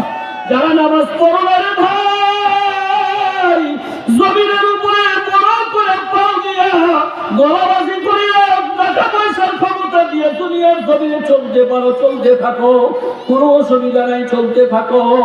কিন্তু মনে রাখো, তোমার নামটা কিন্তু আমার আল্লাহ কাফেরদের লিস্টিতে উঠাইয়া ফেলাইছে। 30 বছর নামাজ পড়ো নাই, তোমার নামের লিস্টি মুসলমানের খাতায় না কাফেরের খাতায়? কথা বলেন না কেন, কার খাতায়? এরপরে তুমি 10 বছর হায়াত পাইছো, 40 বছর তোমার ইন্তেকাল হয়েছে, এই 10 বছর তুমি মসজিদে গিয়ে নামাজ পড়ছো, এখন কি তোমার নাম মুসলমানের খাতায় না কাফেরের খাতায়? 30 বছর ছিল কাফেরের খাতায়, 10 বছর ছিল মুসলমানের খাতায়। তোমার বিচার তুমি করো, 30 বছরের পাওয়ার বেশি না 10 বছরের পাওয়ার বেশি? 30 বছরে তোমাকে জাহান্নামের দিকে নিয়ে যাবে। এই জন্য নবী বলেন, যখন সন্তানের বয়স 7 বছর হয়, মা বাবার উচিত তাকে নামাজের তালকিন করো। যখন সন্তানের বয়স 10 বছর হয়, নামাজ না পড়লে তার কিছু পিটাও, নামাজের জন্য ঘরের লাঠি টানায় রাখো, মাঝে মধ্যে শাসন করে নামাজে দাঁড় করাও। যখন 12 বছর হয়ে যায়, তার উপরে পূর্ণ নামাজ ফরজ হয়ে যায়। যখন পূর্ণ নামাজ ফরজ হয়ে যাবে, এইবার নামাজ না পড়লে খাবার বন্ধ করে দাও, টাকা বন্ধ করে দাও, কথা বন্ধ করে দাও। যতক্ষণ নামাজে না দাঁড়াবে, ততক্ষণ সন্তানের সাথে তুমি ভালো আচরণ করিল না। কেন? এখন সে আমি আল্লাহর হুকুম নাফরমানি করতেছে। যদি এইভাবে যদি আমি আপনার আমার সন্তানগুলিকে 7 বছর থেকে নামাজের তালকিন করতাম, 10 বছরে যদি নামাজের জন্য শাসন করতাম, 12 বছরে যদি নামাজের জন্য রাগারাগি করতাম, তাহলে আজকে আমার ছেলে 20 বছর 25 বছর 30 বছরের সন্তানরা এক ওয়াক্ত নামাজ না পড়া থাকতে পারত না। আমাদের বাবাদের দুর্বলতার কারণে সন্তানগুলো বেনামাজি হইতেছে। আমি এলাকার যুবক ভাইদেরকে বলবো, যুবকরা আর দেরি কইরো না রে বাবা, তোমার বয়স যদি 12 পার হয়ে থাকে নামাজ শুরু করো, না হয় তোমার নাম কাফেরের খাতায়, তোমার নাম অমুসলিমদের খাতায়, আল্লাহ পাকের অসন্তুষ্টির খাতায়। কাফেরদের প্রতি আল্লাহ সন্তুষ্ট না অসন্তুষ্ট? কথা বলেন না কেন, সন্তুষ্ট না অসন্তুষ্ট? কাফেরদের নামে আল্লাহ তাআলা অসন্তুষ্ট। এই জন্য তুমি অসন্তুষ্টর খাতায় আল্লাহকে অসন্তুষ্ট করিয়া এই জমিনে কেউ শান্তি পায় নাই, আর কোনদিন শান্তি পাবে না। এই জন্য আমি আমার বাবাদেরকে বলবো, ও মা, জমিনের উপরে ভালো চলো। ভালো চললে এই গুণগুলো তোমাকে অর্জন করা লাগবে, অর্জন করলেই ভালো চলতে পারবা। দেখো না গো মা বোনেরা, ভালো মানুষের পরিবারে যারা থাকে তারাও ভালো মানুষ। আমার নবীর পরিবারে যারা ছিল তারাও কিন্তু ভালো মানুষ, ঠিক না বেঠি? নবীর পরিবারের ভিতরে এক মহিলা ছিল যার নাম ফাতেমা। এমন গরিব মানুষ, যার অর্থ সম্পদ এত দুর্বল ছিল, 3 দিন চলে যাইতো, 7 দিন চলে যাইতো, ঘরের চুলায় আগুন ধরতো না। খাবারের জন্য কত কষ্ট ফাতেমা করছে, বস্ত্রের জন্য কত কষ্ট ফাতেমা করছে। এমন কষ্ট এখন জগতে আর কোন নারী পুরুষে করে না। আমার নবী ফাতেমার দুয়ারে দিয়ে হাজির হইছে, সালাম দিছে, মা দরজা খোলা। ফাতেমা বলে, আব্বা জান, আজকে আমি দরজা খুলতে পারবো না, আপনার সাথে দেখা করতে পারবো না। কেন গো মা পারবে না? বলে, বাবা গো, আমার ঘরের মধ্যে যে বস্ত্র আছে, আমার ঘরে যে কাপড় আছে, এই কাপড় আমি যদি শরীরে পরিধান করি, আমি উপরের অংশ ঢাকলে নিচের অংশ ঢাকতে পারি না, নিচের অংশ ঢাকলে উপরের অংশ ঢাকতে পারি না গো বাবা। আমি এই অবস্থায় আপনার সাথে দেখা করতে পারবো না। আল্লাহ নবী কাদের থেকে রুমালটা দরজার পাশ দিয়ে ভিতরে ঢুকাইয়া আমার নবী বলে, ফাতেমা, আমার চাদরটা উপরে পড়ো, তোমার কাপড়টা নিচে বড়। দরজা খোলা, এক নজর দেখা যায়। পয়গম্বর ঘরে ঢুকলেন, দুইটা বলে, মা, কেন তোমার এই অবস্থা কেন? বলে, আমার স্বামী কামাই রোজগার করতে পারে না, খাবারের ব্যবস্থা করতে পারে না, বস্ত্রের ব্যবস্থাও করতে পারে না। আল্লাহর নবী বলেন, ফাতেমা, যদিও তোমার স্বামী কিছু দিতে না পারে, তারপরেও তুমি স্বামীর মনে কষ্ট দিও না, স্বামীর সন্তুষ্টি অর্জন করিয়া চলতে থাকো। দুনিয়ার জমিনে বস্ত্র পাও আর না পাও, আল্লাহ জান্নাতের মধ্যে তোমার জন্য বস্ত্র বানায় রাখছে। এত সান্ত্বনা ফাতেমাকে দিছেন, তারপরও একবার উল্টা কথা বলে নেই। মাগো, যারা এলাকার গরিব মানুষ, তোমরা ফাতেমার জীবনের সাথে মিলাও গো মা। সময় নাই, তোমাদের জীবনে কিছু নসিহত ভালো শোনাইতে পারি নাই, সঙ্গে ইশারা দিয়ে গেলাম। যদি মাগো মারার মতো মানতে পারো,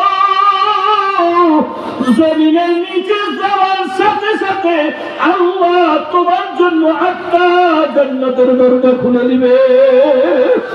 আর যদি গো মা, যদি মানতে না পারো, যদি দুনিয়ার রূপে পড়িয়া, মোহে পড়িয়া, দুনিয়ার স্বাদের ভিতরে পড়িয়া, দুনিয়ার আনন্দ ফুর্তির ভিতরে পড়িয়া যদি তোমায় গুণগুলি অর্জন করতে না পারো, আর এই অবস্থা যদি তোমার মৃত্যু হয়ে যায়,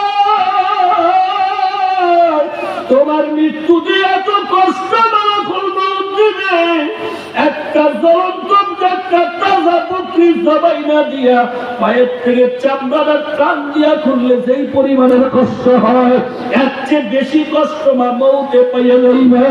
শুধু কি তাই, আমার নবী বলেন যে এই সমস্ত মেয়ে লোক পুরুষেরা জমিনের উপরে ভালো চলবে না, এদেরকে জমিনের নিচে আসার সাথে সাথে কারো কারো কবরের ভিতরে 1টা না 2টা না 99টা সাপ তার কবরে জমা হয়ে যাইবে। কোন কোন কবরে এক পাশের মাটি আর এক পাশের মাটি এমন ভাবে চাপ মারিয়া মারবে, এক পাশের হাড্ডিগুলো আরেক পাশে ঢুকাইয়া দেবে। কত চিৎকার করবারে ভাই, এই কোন চিৎকার কেউ শুনবে না। এই গুণগুলো ভালো করে অর্জন করো। সর্বশেষ নাম্বার গুণ হইল, আল্লাহ বলেন, ওয়া মিম্মা রাযাকনাহুম ইউনফিকুন।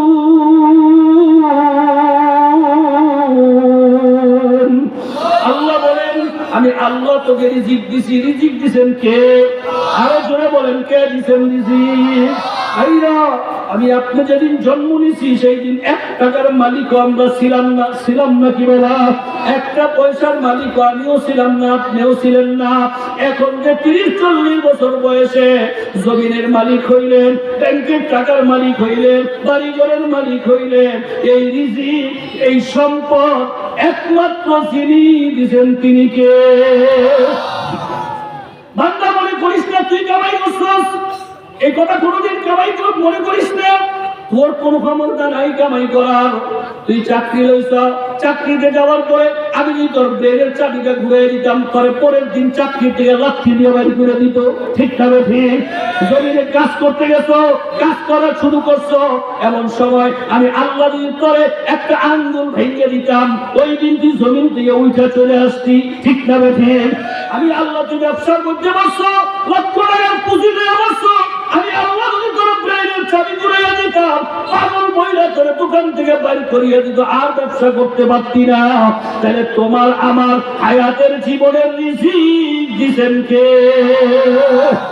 স্বীকার করেননি আল্লাহ দিছে? স্বীকার করেননি? দুই ঠোঁটে না অন্তরে? কে দিছে? কে দিছে? ভালো করে মজবুত করে স্বীকার করেন, অন্তর থেকে বলেন আল্লাহ দেখতেছে আপনার কলবের দিকে। বুঝে শুইনা বলেন তো দিছে কে? আল্লাহ বলেন রিজিক দিছে আমি তোমাকে। আমি আল্লাহ তোর কাছে আর বেশি কিছু চাই না। আমি আল্লাহ তোর কাছে কি চাই জানো? আমি আল্লাহ তোরে যে রিজিক দান করছি, এই আমার দেওয়া রিজিক থেকে অল্প কিছু আমার রাস্তায় জমা কর। বান্দা আমার কাছে জমা দে। দুনিয়ার মানুষের কাছে টাকা জমা দিলে মার যাওয়ার সম্ভাবনা আছে, আমি আল্লাহর কাছে জমা দিলে মারি যাবে না। আমি আল্লাহ জমায় রাখবো। জমাইতে জমাইতে জমাইতে জমাইতে যেই দিন বান্দা কিয়ামতের ময়দানে গুনার কারণে বিপদে পড়িয়া যাবি, দাড়ি পাল্লার ওজন দিয়ে যখন তোর আমলনামা মাপ শুরু হয়ে যাবে, ওই দিন আমি আল্লাহ তোর নেকির পাল্লার মধ্যে আমার কাছে জমানো সম্পদের নেকিগুলো দিয়া আমি তোর নেকের পাল্লা ভারী বানাইয়া সোজা তোকে জান্নাতের ফয়সালা করিয়ে দিব। আল্লাহ আমাদেরকে দিছেন 30 বছর, দিছেন 40 বছর, 50 বছর দিছেন। এখন আল্লাহ যদি আল্লাহর কাছে কিছু জমা রাখতে যদি আল্লাহ চান, আপনারা কি আল্লাহর কাছে জমা রাখার ইচ্ছা আসেনি? আছে আছে আছে আছে। কার কাছে জমা রাখবো? কার? আল্লাহ আবার আমাদের কাছ থেকে টাকা কেমনে নিবেন? আল্লাহ কিভাবে নিবেন শুনেন। আল্লাহ বলেন, বান্দা বাইতুল্লাহ বানাইছি আমি আল্লাহ। বাইতুল্লাহ বানাইছে কে? কে বানাইছে? কে?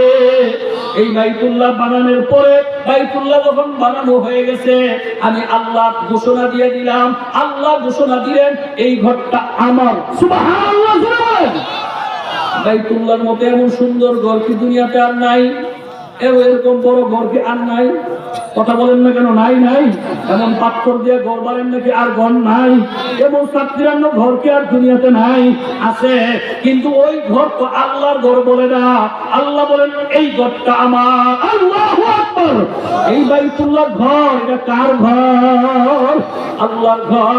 আল্লাহর ঘর ইব্রাহিম পয়গম্বর ঝাড়ু দিয়া বালিগুলিরে জমাইয়া আল্লাহ বলেন কি করবো রে? ইব্রাহিম আলাইহিস সালাম বলেন বালিগুলি কি করবো? ডান দিকে ফেলাও, বাম দিকে ফেলাও, পিছনে ফেলাও, সামনে ফেলাও। ফেলাইলে তো এগুলো সইরা নষ্ট হইব, কতটুকু যাইব? আল্লাহ বলেন ইব্রাহিম তুমি জানো না আমার ঘরের বালি, আমার ঘরের বালি যে জায়গায় পড়বে, একটা বালির কণা যেখানে পড়বে সেখানে আমি আল্লাহর হুকুমে আমার একটা ঘর হবে। আল্লাহু আকবার। আল্লাহু আকবার। আল্লাহ বলেন আমার ঘর হবে। বলে আল্লাহ এটা কেমনে সারা দুনিয়াতে বসবে? আল্লাহ বলেন ইব্রাহিম তুমি পূর্ব দিকে যাও, পশ্চিম দিকে যাও, উত্তরে যাও, দক্ষিণে যাও, তোমার যাওয়ার দায়িত্ব তুমি যাও। আমি আল্লাহ এই বালির কণাকে পৃথিবীর শেষ প্রান্ত পর্যন্ত সাগর মহাসাগর পার কইরা আসমান জমিনের আসমানের নিচে জমিনের উপরে পাহাড় পর্বতে চিপা চাপায় সব জায়গায় যেখানে আমার ঘরের প্রয়োজন আমি আমি আল্লাহ নিজে সেই বাড়ির কণা সেই জায়গায় ফলাইয়া দেব। সুবহানাল্লাহ।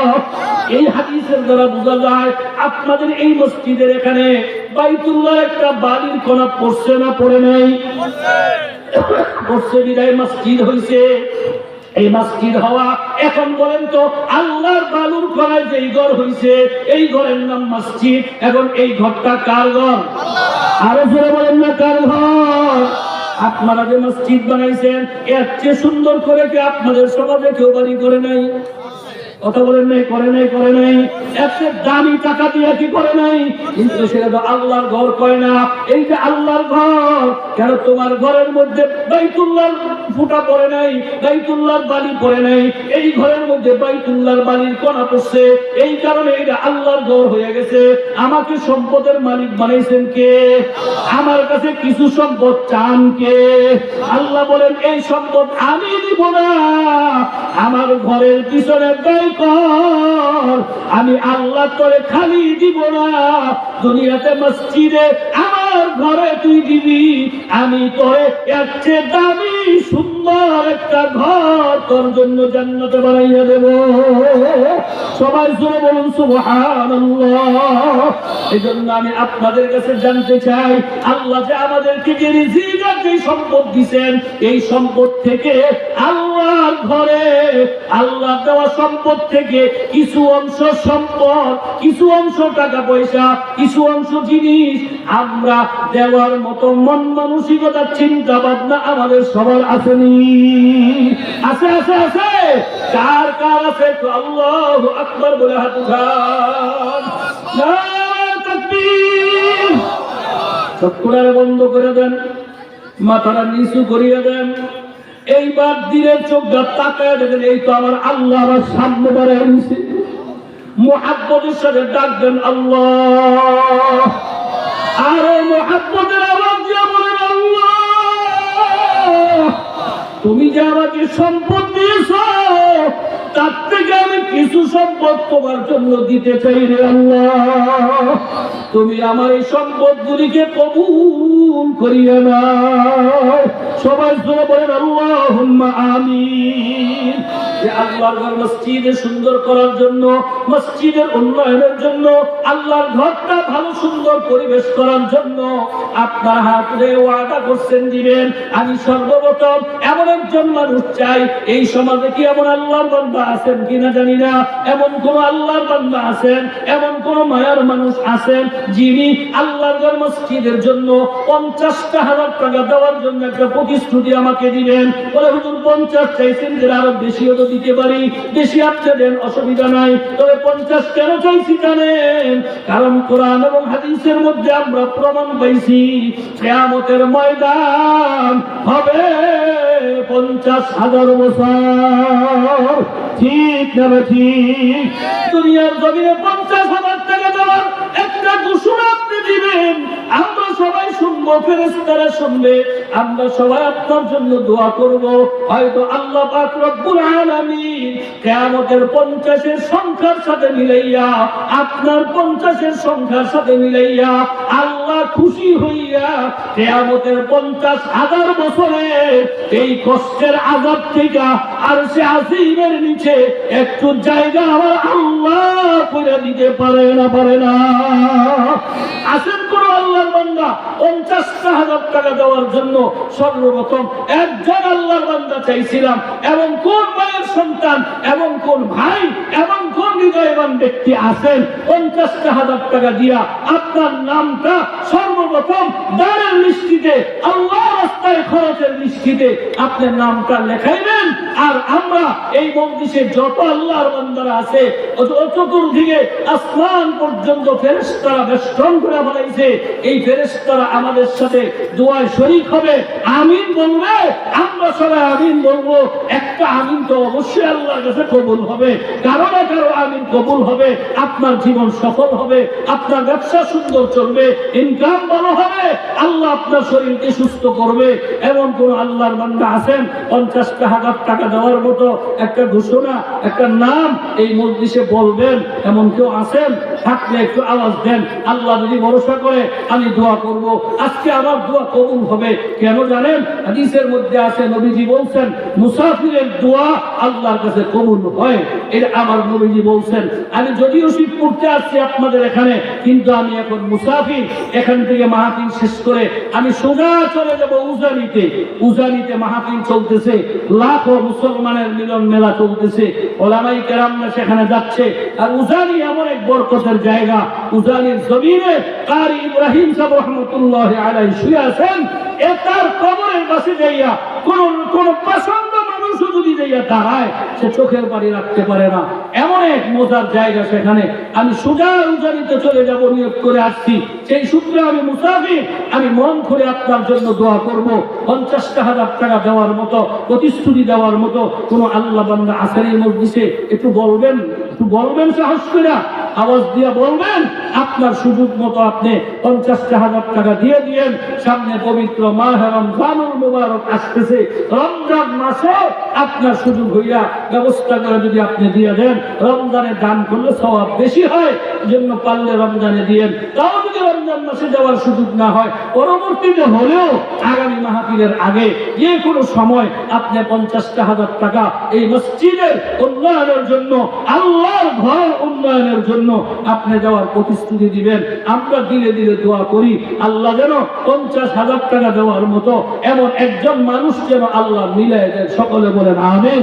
আরো জোরে বলেন না আমিন। এরপর একজন মানুষ বলবেন 30,000 টাকা। কেন বলবেন একজন 30? জানেন, এই পবিত্র কোরআনুল কারীম 30 পারা, ঠিক না? বেরে জোরে বলেন। এটা তো 32 পারা হইতে পারত, 28 পারা হইতে পারত, তা না হইয়া 30 হইল কেন? আল্লাহর কাছে 30 সংখ্যা অনেক বেশি পছন্দের। এই জন্য তার কালামে পাককে আল্লাহ 30 পারা বানাইছেন। আলহামদুলিল্লাহ জোরে বলেন, আরো জোরে বলেন না আলহামদুলিল্লাহ। সেজন্য 30,000 টাকা দেওয়ার মতো একজন মানুষ আমি চাই। যদি আল্লাহ 50,000 টাকা দেওয়ার মতো একজন আর 30,000 টাকা দেওয়ার মতো একজন, আল্লাহ যেন এমন দুইজন মানুষ আল্লাহ যেন মিলে দেয়। সকলে বলেন আমিন। আরো জোরে বলেন না আমিন। জানি না কার টাকা দ্বীনের পথে লাগবে, আল্লাহর ঘরের পথে লাগবে। মাশাআল্লাহ, আলহামদুলিল্লাহ, নারে তাকবীর। চা খাইবেন?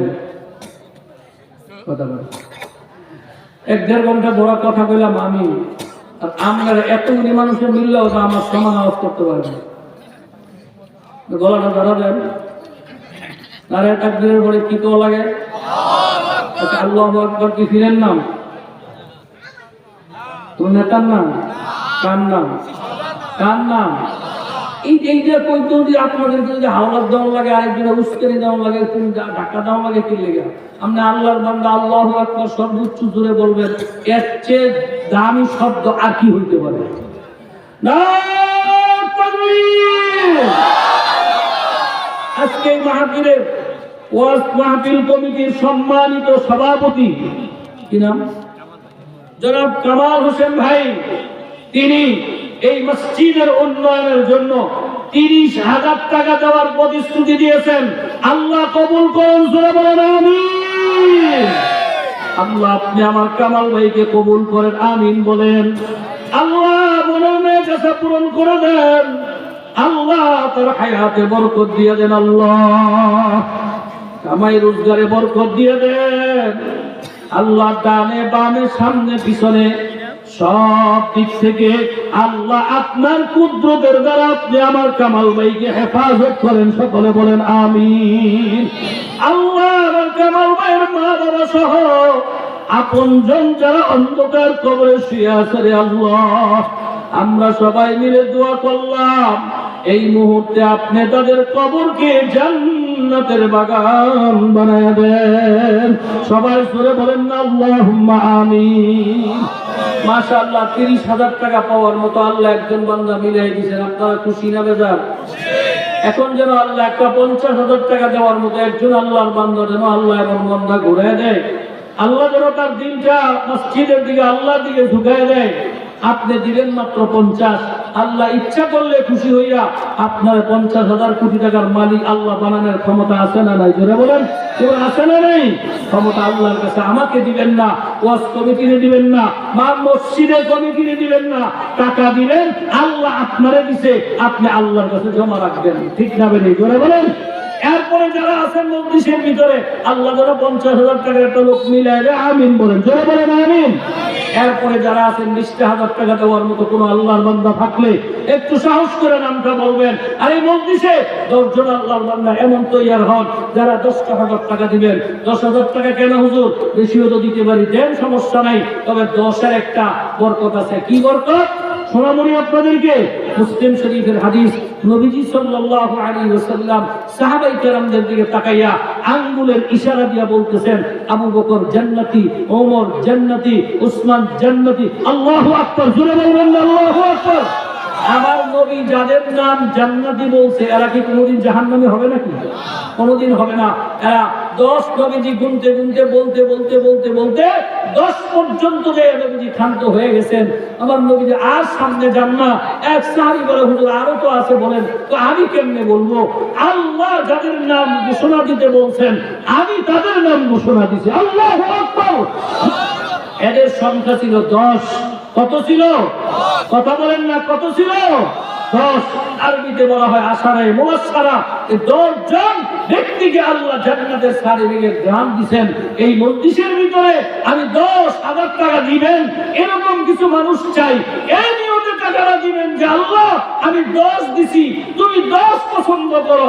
10 সাহাবীকে নাজাত দিয়ে জান্নাতের গ্যারান্টি দিয়েছো। আল্লাহ আমি 10,000 টাকা তোমার ঘরে দিছি, তোমার ঘরের জন্য দিছি। আল্লাহ তুমি পছন্দ করে কবুল করে আমাকে ওই 10 ব্যক্তিদের বরকত তুমি আমাকে দাও। আর কিয়ামতের মুসিবতের দিনে 10 ব্যক্তির সাথে আমাকে জান্নাতে যাওয়ার ব্যবস্থা তুমি করে দাও। এরকম একটা নিয়ত করে 10,000 টাকা দেওয়ার জন্য আশারায়ে মুবাশশারা জান্নাতি মানুষের সংখ্যা আপনারা 10,000 টাকা করে কিছু মানুষ আমার কাছে নাম বলেন, কে দিবেন সর্বপ্রথম 10,000 টাকা? মাশাআল্লাহ, জনাব আলহাজ সৈয়দ মোহাম্মদ ইকবাল হোসেন গতকালকের মাহফিলের সম্মানিত সভাপতি। তিনি মসজিদের জন্য 10,000 টাকা দান করেছেন এবং আশারায়ে মুবাশশারার 1 নম্বরের সিরিয়ালে নামটা রেখেছেন। আল্লাহ কবুল করুন, সুবহানাল্লাহ, বলেন আমিন। আল্লাহ আপনি আমার ইকবাল দাবের দানকে কবুল করেন। আল্লাহ মনের নেক আশা পূরণ করে দেন। আল্লাহ হায়াতে বরকত দিয়ে দেন, কামাই রোজগারে বরকত দিয়ে দেন। আল্লাহ ডানে বামে সামনে পিছনে সব দিক থেকে আল্লাহ আপনার কুদরতের দ্বারা আপনি হেফাজত করেন। সকলে বলেন আমিন। এরপরে বলেন 10,000 টাকা কে দিবেন? 20,000 টাকা, 50,000 টাকা। আপনি শুনলেন কাছাকাছি এলে বলতে শুরু করবেন। মাশাআল্লাহ, গতকালকের সম্মানিত প্রধান অতিথি জনাব মোহাম্মদ শহীদুল ইসলাম সাহেব, তিনিও 10,000 টাকা দান করার প্রতিশ্রুতি দিয়েছেন। আল্লাহ কবুল করুন, জোরে বলেন আমিন। নগদ দিয়ে দিয়েছেন। আল্লাহ আপনি আমার শহীদুল ইসলাম ভাইয়ের দানকে কবুল করে নেন, মনের নেক আশা পূরণ করে দেন। আল্লাহ হায়াতে বরকত দিয়ে দেন, কামাই রোজগারে বরকত দিয়ে দেন। আল্লাহ ডানে বামে সামনে পিছনে সব দিক থেকে আল্লাহ আপনি আমার ভাইকে হেফাজত করেন। মা বাবা সহ আপনজনদের ভিতরে যারা আজকে অন্ধকার কবরে এতিমের মতো শুয়ে রয়েছে রে আল্লাহ, এদের প্রত্যেকের কবরকে আপনি বেহেশতের বাগান বানায় দেন। সকলে বলেন আমিন। ভাইরা যারা মজলিসের ভিতরে আছেন 10,000 টাকা দেওয়ার প্রতিশ্রুতি দেন। আব্বা আম্মার জন্য দেন। আব্বা আম্মা কষ্ট করে কামাই করে আর বাংলা পরিশ্রম করে জমিন কিনা দিয়ে গেছে, ঘর করে রেখে গেছে। আজকে আব্বা নাই, মা নাই, আপনার কাছে একটা ফলও চায় না, আপনার কাছে কিচ্ছু চায় না, শুধুমাত্র চায় বান্দা ও আমার সন্তান তুমি আল্লাহর রাস্তায় খরচ করো, তার প্রতিদান তার নেকি আমরা কবরে শুয়ে শুয়ে পাবো। আর আমার আল্লাহ খুশি হইয়া আমাদেরকে জান্নাতের ফয়সালা করে দিবেন। একটাই মাত্র পথ, মা বাবার কবরে সব পৌঁছানোর পথ আল্লাহর রাস্তায় দান করা। এর সব সবচেয়ে সুন্দর পথ। এই জন্য আমরা উঠা বসা করবো না, খুশিতে 10,000 টাকা দেওয়ার জন্য আমরা নামগুলো সুন্দরভাবে লিখি এবং বলি, আল্লাহ যেন কবুল করেন। সকলে বলেন আমিন। কি নাম? বোরহান ভাই। নারে তাকবীর। আমার ভাই জনাব বোরহান ভাই 10,000 টাকা দিয়ে দেওয়ার প্রতিশ্রুতি দিয়েছেন, নগদ দিয়ে দিয়েছেন। আল্লাহ কবুল করেন, জোরে বলেন আমিন। আল্লাহ মনের এক আশা পূরণ করেন, হায়াতে বরকত দেন, কামাই রোজগারে বরকত দেন। আল্লাহ ডানে বামে সামনে পিছনে সব দিক থেকে আল্লাহ আপনি আমার বোরহান ভাইকে হেফাজত করেন। মা বাবা সহ আপনজন যারা কবরে শুয়ে আছে, এদের কবরকে আপনি জান্নাতের বাগান বানায় দেন। সকলে বলেন আমিন। পর্দার আড়ালে আমার অনেক মা বোনেরা আছেন, মাগো তোমাদের অন্তরে মায়া আল্লাহ বেশি দান করছেন। মার জন্য বাবার জন্য মাগো খুশি খুশি ভাবে 10,000 টাকা দান করার প্রতিশ্রুতি দিয়া আশরায়ে মুবাশশিরিনদের জান্নাতি ব্যক্তিদের লিস্টিতে তোমার নামটা উঠায় দাও গো মা। দেখবা এই দানের খাতিরে, নিয়তের খাতিরে, বরকতের খাতিরে আমার আল্লাহ তোমার মা বাবার কবরকে জান্নাতের বাগান বানাইয়া দিবেন। ও মা, তোমার মা ইন্তেকাল করার সময় তোমার নাম আর নাকের বাড়ি, কানের বাড়িগুলো খুইলা, গলার সেনগুলো খুইলা রেখে দিছো, কিচ্ছুই তাকে নিতে যাও নাই। মনে কি মনে করছো তোমার ইন্তেকালের পরে তোমার সুন্দর গহনাগুলো শরীর থেকে খুইলা রেখে দিবে, তোমাকেও নিতে দিবে না? কি হবে তো মায়ের গহনা দিয়া, কি হবে দুনিয়ার সম্পদ দিয়া, যদি আমার মা খুশি যদি করতে না পারি, কবরে যাইয়া যদি নাজাতি না পাই, এই সম্পদ দিয়া কি লাভ হবে, কি হবে? এই জন্য এখন সময় আছে গো মা, সময়ের মধ্যে অল্প সময়ে খুশি খুশি আপনারা 10,000 টাকা, 20,000 টাকা, 5,000 টাকা খুশি মতো আপনারা পাঠাইয়া দেন। আমরা দোয়া করব আল্লাহ যেন আমাদের সকলের দানকে কবুল করেন। সকলে বলি আমিন। মাশাআল্লাহ, আলহামদুলিল্লাহ, নারে তাকবীর। আমাদের জুয়েল মেম্বার সাহেব নগদ 10,000 টাকা দান করেছেন। আল্লাহ আপনি আমার মেম্বার জুয়েল সাহেবকে কবুল করেন, জোরে বলেন আমিন। আল্লাহ মনের নেক আশা পূরণ করেন, হায়াতে বরকত দেন, কামাই রোজগারে বরকত দেন। আল্লাহ ডানে বামে সামনে পিছনে সব দিক থেকে আপনি হেফাজত করেন। আমার জুয়েল ভাইয়ের আব্বা আম্মা আপনজন যারা অন্ধকার কবরে শুয়ে আছে, এই দানের খাতিরে আপনি তাদের কবরকে জান্নাতের বাগান বানায় দেন। সকলে বলেন আমিন। রায়হানুদ্দিন শাকিল ভাই এই মসজিদের জন্য 15,000 টাকা নগদ দিয়েছেন। আল্লাহ কবুল করেন, জোরে বলেন আমিন। আল্লাহ আপনি আমার রায়হানুদ্দিন শাকিল ভাইয়ের দানকে কবুল করেন, মনের নেক আশা পূরণ করে দেন। আল্লাহ হায়াতে বরকত দিয়ে দেন, কামাই রোজগারে বরকত দিয়ে দেন। আল্লাহ ডানে বামে সামনে পিছনে সব দিক থেকে আল্লাহ আপনার কুদরতের আপনি হেফাজত করেন। মা বাবা সহ আপনজন যারা অন্ধকার কবরে শুয়ে আছে, আল্লাহ এদের প্রত্যেকের কবরকে আপনি জান্নাতের বাগান বানায় দেন। সকলে বলেন আমিন। মাশাআল্লাহ, জলদি জলদি বলি ভাই, জলদি জলদি বলি। কালেকশনে এত লম্বা সময় লাগাইলে ওয়াজ শুনবেন কোন সময়? মাহফিলের প্রধান মেহমান, প্রধান আলোচক মুফতি মিজানুর রহমান সাহেব, তিনি চলে আসছেন, তিনি এখনই বয়ান করবেন। আমরা যদি এই মানুষকে দান করতে আর কত সময় লাগে? আমরা একটু জলদি জলদি করে 5,000 টাকা, 10,000 টাকা, 2,000 টাকা, 30,000 টাকা একজন মানুষ চেয়েছিলাম, 20,000 টাকা আমরা খুশি খুশি ইনশাআল্লাহ নগদ বাকি আমরা দান করার জন্য হাত বাড়াই দেই, আমরা ইনশাআল্লাহ পাঠাই দেই। আল্লাহ যেন আমাদের সকলের দানকে কবুল করেন। সকলে বলেন আমিন। মাশাআল্লাহ, এই মাহফিল কমিটির সম্মানিত সেক্রেটারি সাহেব জনাব আনোয়ার আলী ভাই 10,000 টাকা দিয়েছেন। আল্লাহ কবুল করেন, জোরে বলেন আমিন। সেক্রেটারি, ওয়াজ কমিটির সেক্রেটারি, আলহামদুলিল্লাহ। আল্লাহ আপনি আমার আনোয়ারি ভাই দানকে আপনি কবুল করেন, মনের নেক আশা পূরণ করেন। আল্লাহ আমার সাগর ভাই অপারেশন হয়েছে, নগদ 5,000 টাকা দান করেছেন, আল্লাহ কবুল করেন, জোরে বলেন আমিন। আমরা সবাই দোয়া করি আল্লাহ যেন আমার সাগর ভাইয়ের অপারেশনকে ভালো করে দেন, সুস্থ করে দেন, সুস্থ অবস্থায় যেন আমাদের মধ্যে ফিরে দেন, সকলে বলেন আমিন। মুক্তিযোদ্ধা মুক্তিযোদ্ধা জনাব আব্দুর রহিম ভাই, তিনি কত 5,000 টাকা নগদ দিয়েছেন, আল্লাহ কবুল করেন, জোরে বলেন আমিন। আল্লাহ আপনি আমার আব্দুর রহিম ভাইয়ের দানকে কবুল করেন, মনের নেশা পূরণ করেন, হায়াতে বরকত দেন, আল্লাহ সব দিক থেকে আপনার কুদরতের দ্বারা আপনি হেফাজত করেন, সকলে বলেন আমিন। মাশাআল্লাহ যুব দলের সাবেক সভাপতি জনাব কি নাম, বকুল ভাই 2,000 টাকা আল্লাহ কবুল করেন, জোরে বলেন আমিন। বকুল ভাই আসেন এদিকে, ক্ষমতায় গেলে আর 3,000 দিয়ে শুধু ক্ষমতা দেয়, 3,000 দিয়ে আল্লাহ কবুল করেন, আমিন বলেন। হ্যাঁ বকুল ভাইয়ের নামে 5,000 লেখেন, 2,000 এখন দিছে আর 3,000 পরে দিব। কি নাম?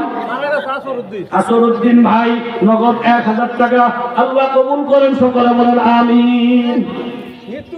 মৃত্যু মহিলা একজন মা, নগদ 1,000 টাকা আল্লাহ কবুল করেন, সকলে বলেন আমিন। কি নাম? রিতা একজন মহিলা, নগদ 1,000 টাকা আল্লাহ আপনি কবুল করেন, আপনি আমার মা বোনদের দোয়া মনের নেক আশা পূরণ করেন। শামসুন নাহারের নানি 500 টাকা, শামসুন নাহার কই? শামসুন নাহারের দিত না, শামসুন নাহারের নানি দিছে 500, শামসুন নাহারও দিতে বলছিল। মুজিবুর রহমান ভাই 1,000 টাকা আল্লাহ কবুল করেন, সকলে বলেন আমিন। আল্লাহ রতন মিয়া ভাই নগদ 1,000 টাকা আল্লাহ কবুল করেন, সকলে বলেন আমিন। আল্লাহ মনের নেক আশা পূরণ করেন। জলিল ভাই নগদ 500 আল্লাহ কবুল করেন, সকলে বলেন আমিন। কবির মিয়া ভাই নগদ 500 আল্লাহ কবুল করেন, সকলে বলেন আমিন। কি নাম? আজিজুল ইসলাম ভাই নগদ 2,000 টাকা আল্লাহ তাআলা কবুল করেন, সকলে বলেন আমিন। মনের নেক আশা পূরণ করেন। বিএনপির যুগ্ম সাধারণ মাশাআল্লাহ বিএনপির যুগ্ম সাধারণ সম্পাদক জনাব আব্দুস সাত্তার ভাই 5,000 টাকা দেওয়ার নিয়ত করেছেন, আল্লাহ কবুল করেন, সকলে বলেন আমিন। মা বোনেরা, আপনারা যারা মা বোনেরা আছেন, আমি আপনাদেরকে বলছি, আপনাদের ভিতর থেকে জান্নাতের মেহমান হওয়ার জন্য 10,000 টাকা, 5,000 টাকা, 2,000 টাকা, 1,000 টাকা নগদ বাকি আপনারা ইনশাআল্লাহ পৌঁছায় দেন, আল্লাহ যেন কবুল করেন।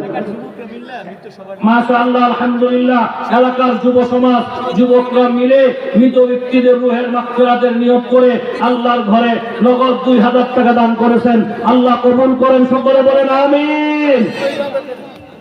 হ্যাঁ মা বন্ধুরা, আপনার কাছে লোক আসতেছে, আপনারা ইনশাআল্লাহ 2,000, 5,000, 1,000 যদি সম্ভব হয় নাকের ফুলটা, কানের বালিটা জমিনে থাকতে ভালো কাজটা করে যান, দিয়ে যান আল্লাহর ঘরে।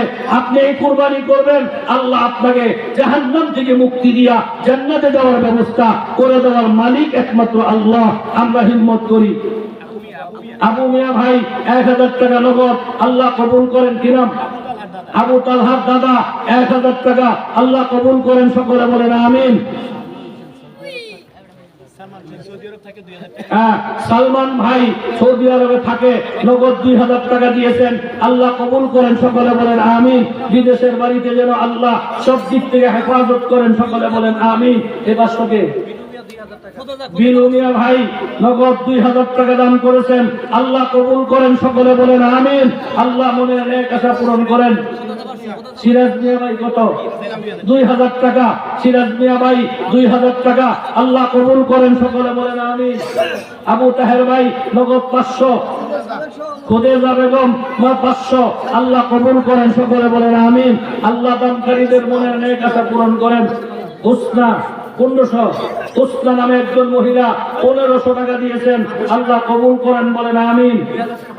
ফাতেমা মাশাআল্লাহ, নবীজির মেয়ে ফাতেমা, নামের সঙ্গে নামের মিল আছে, ফাতেমা নামে একজন 2,000 টাকা আল্লাহ কবুল করেন, সকলে বলেন আমিন।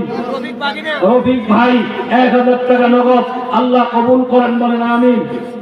স্মৃতি স্মৃতি স্মৃতি এক মহিলা 500 আল্লাহ কবুল করেন, সকলে বলেন আমিন।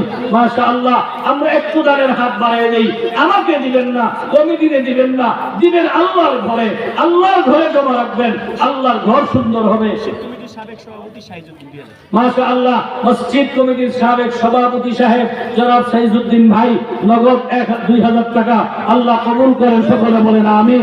আল্লাহ মনের নেক আশা পূরণ করেন, আল্লাহ সব দিক থেকে আল্লাহ যেন হেফাজত করেন, সকলে বলেন আমিন। মুমতাজ মেম্বার ভাই নগদ 2000 টাকা আল্লাহ কবুল করেন, যারা বলেন আমিন।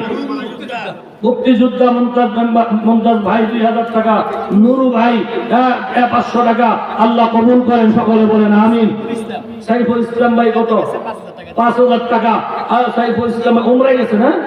মাশাআল্লাহ, আল্লাহ ঘরের মেহমান হয়েছে, তিনিও 5000 টাকা দিয়েছেন, আল্লাহ কবুল করেন, বলেন আমিন। এক আল্লাহর বান্দা মারা গেছে, নাম বলে নাই, তার নামের উপরে 1000 টাকা দিয়েছেন। আমরা দোয়া করি আল্লাহ মৃত ব্যক্তিকে তার কবরকে জান্নাতের বাগান বানায় দেন, সকলে বলেন আমিন। আমিন বলতে পারেন না আপনারা সবাই? এই যে আমিন বলছেন, খালি আপনারাই আমিন বলছেন মনে করেন নাকি? না, এই মাহফিলের চতুর্পাশে অসংখ্য ফেরেশতারা আসমান পর্যন্ত বেষ্টন করে রাখছে। আমরা যখন আমিন বলি, তারাও আমাদের সাথে আমিন বলে। আর আমিন অর্থ হলো কবুল হোক, কি বলেন? কথা ঠিক না? তো আমাদের আমিন যদি কবুল না হয়, ফেরেশতাদের আমিন তো অবশ্যই কবুল। এজন্য দানকারীদের জন্য আমরা আমিন বলি, আর একজন কবুল হয়ে গেলে আল্লাহ কোনো কিছু অভাব রাখবে না, কি না? রাকিব ভাই 500 টাকা নগদ আল্লাহ কবুল করেন, সকলে বলেন আমিন। মাশাআল্লাহ, একটু জলদি করি ভাই। ফারুক ভাই 500 টাকা নগদ আল্লাহ কবুল করেন, সকলে বলেন আমিন। আল্লাহ মনের নেক আশা পূরণ করেন, হায়াতে বরকত দান করেন, কামাই রোজগারে বরকত দান করেন। আল্লাহ ডানে বামে সামনে পিছনে সব দিক থেকে আল্লাহ আপনার কুদরতের দ্বারা আপনি হেফাজত করেন, সকলে বলেন আমিন। মাশাআল্লাহ, আর কোন ভাই আছেন? একটু জলদি করেন আমার মা বোনেরা, আপনাদের নামের দৃষ্টিটা একেবারেই কম আসছে। আপনারা, আপনাদের কাছে টাকা নাই এমন না, আপনাদের টাকা আছে। টাকা না থাকলে সন্ধ্যার পরে থেকে এই বাজারে মেলা কিনে জমাইছেন, যদি টাকা না থাকতো। মহিউদ্দিন ভাই 2000 টাকা আল্লাহ কবুল করেন, সকলে বলেন আমিন। আল্লাহ মনের নেক আশা পূরণ করেন, সব দিক থেকে হেফাজত করেন, সকলে বলেন আমিন। হ্যাঁ, 5000 টাকা। মাশাআল্লাহ, ডাক্তার শ্রাবণ ভাই তিনি 5000 টাকা দেওয়ার নিয়ত করেছেন, আল্লাহ কবুল করেন, জোরে বলেন আমিন। আল্লাহ মনের নেক আশা পূরণ করেন, হায়াতে বরকত দান করেন। আল্লাহ সব দিক থেকে আপনার কুদরতের দ্বারা আপনি হেফাজত করেন, সকলে বলেন আমিন। মাশাআল্লাহ, আল্লাহ 50000 টাকা একটা লোক চাইছিলাম, আল্লাহ জানি না কার মাধ্যমে আমার এই দাবিটা পূরণ হবে। সব দাবি তো তুমি পূরণ করছো, আল্লাহ তুমি এই দাবিটাও পূরণ করে দাও। মাশাআল্লাহ, ফারুক ভাই ওনার আব্বা দুনিয়াতে নাই, ওনার আব্বার রূহের মাগফিরাতের জন্য 3000 টাকা নগদ দিয়েছেন, আল্লাহ কবুল করেন, জোরে বলেন আমিন। আল্লাহ তার বাবার কবরকে জান্নাতের বাগান বানায় দেন। আল্লাহ ডানে বামে সামনে পিছনে সব দিক থেকে আমার ফারুক ভাইকে আপনি হেফাজত করেন, সকলে বলেন আমিন। আর কে আছেন ভাই? একটু জলদি করেন। 1000 টাকা, 2000 টাকা, 5000 টাকা আল্লাহর মসজিদের জন্য। প্রধান অতিথি আব্দুল করিম চৌধুরী 1 লক্ষ টাকা। মাশাআল্লাহ, আলহামদুলিল্লাহ, নারায়ে তাকবীর। আসলে ও কানেকশন করলে জনগণকে চা খাওয়ানো লাগে, তো গলা সাউন্ড বাবা সবাই কিন্তু আল্লাহু আকবার কইছেন। আমি মুখে দেখে কিছু মানুষের জীবন দেওয়া হয়েছে, আর কিছু মানুষের গোব হয়ে গেছে। সবার মুখ খুলে বলেন নারায়ে তাকবীর। আজকের মাহফিলের প্রধান অতিথি জনাব মোহাম্মদ আব্দুল করিম চৌধুরী সাহেব, তিনি ইজিভেশনের চেয়ারম্যান, ওনার বাবা উনি হলো জনাব আব্দুল করিম চৌধুরী সাহেব। তিনি এই মসজিদের উন্নয়নের জন্য 1 লক্ষ টাকা দেওয়ার প্রতিশ্রুতি দিয়েছেন, আল্লাহ কবুল করেন, জোরে বলেন আমিন। আল্লাহ আপনি আমার আব্দুল করিম ভাইকে কবুল করেন, জোরে বলেন আমিন। আল্লাহ আপনি তার মনের নেক আশা পূরণ করে দেন, আল্লাহ হায়াতে বরকত দিয়ে দেন, কামাই রোজগারে বরকত দিয়ে দেন। আল্লাহ ডানে বামে সামনে পিছনে সব দিক থেকে আপনি আপনার কুদরতের দ্বারা আপনি আব্দুল করিম ভাইকে হেফাজত করেন। ইয়া আল্লাহ, আপনি আমার আব্দুল করিম ভাইয়ের আব্বা আম্মা দাদা দাদি নানা নানি আপনজন যারা অন্ধকার কবরে শুয়ে আছে রে মাওলা, আজকের মাহফিলের ভিতরে সর্বোচ্চ দান আমার আব্দুল করিম ভাই ঘোষণা দিলেন। মাওলা তাদের আপনজনদেরকেও জান্নাতের উচ্চ অবস্থায় আপনি পৌঁছে দেন, সকলে বলেন আমিন। মাশাআল্লাহ। কি নাম? হ্যাঁ, তাহমিনা। একজন মেয়ে, 1000 টাকা আল্লাহ কবুল করেন, জোরে বলেন আমিন। শফি মিয়া 1000 টাকা আল্লাহ কবুল করেন, জোরে বলেন আমিন। আল্লাহ দানকারীদের বলেন এক আশা পূরণ করেন। আব্দুল্লাহ ভাই 500 টাকা আল্লাহ কবুল করেন, সকলে বলেন আমিন। আল্লাহ বলেন এক আশা পূরণ করে দেন। আল্লাহ দান করার মতো মন মানসিকতা আপনি দিয়ে দেন, দিয়েছেন তো আরো বেশি দেন, কারণ দান না কইরা তো উপায়ও নাই। দিয়েছেন তো আল্লাহ আপনি, আমার তো কিছু নাই। আপনি যখন দিয়েছেন আপনার রাস্তায় খরচ করার মতো যোগ্যতাও আপনি আমাদের দান করেন, সকলে বলেন আমিন। কৃপণতা করেন না, দানের বেলায় কৃপণতা করা এটা কখনোই সম্ভব না, কখনোই উচিত না। কারণ দান যত বেশি করেন, নবীজি বলেন ও মিয়া আমরা তো অসুখ হলে ঠান্ডা লাগলেই ডাক্তারের কাছে দৌড়াই, সাহাবায়ে কেরামরা এমন করে নাই। তারা অসুস্থ হইলে কমপক্ষে একদিন উপরে 3 দিন পর্যন্ত আল্লাহ রাস্তায় দান করতেন, বেশি বেশি দান করতেন। নবীজি বলেন তোমরা যত বেশি দান করবা আল্লাহ তোমার বিপদ বালা মুসিবত তত তাড়াতাড়ি দূর করে দিবেন। সরওয়ার মিয়া ভাই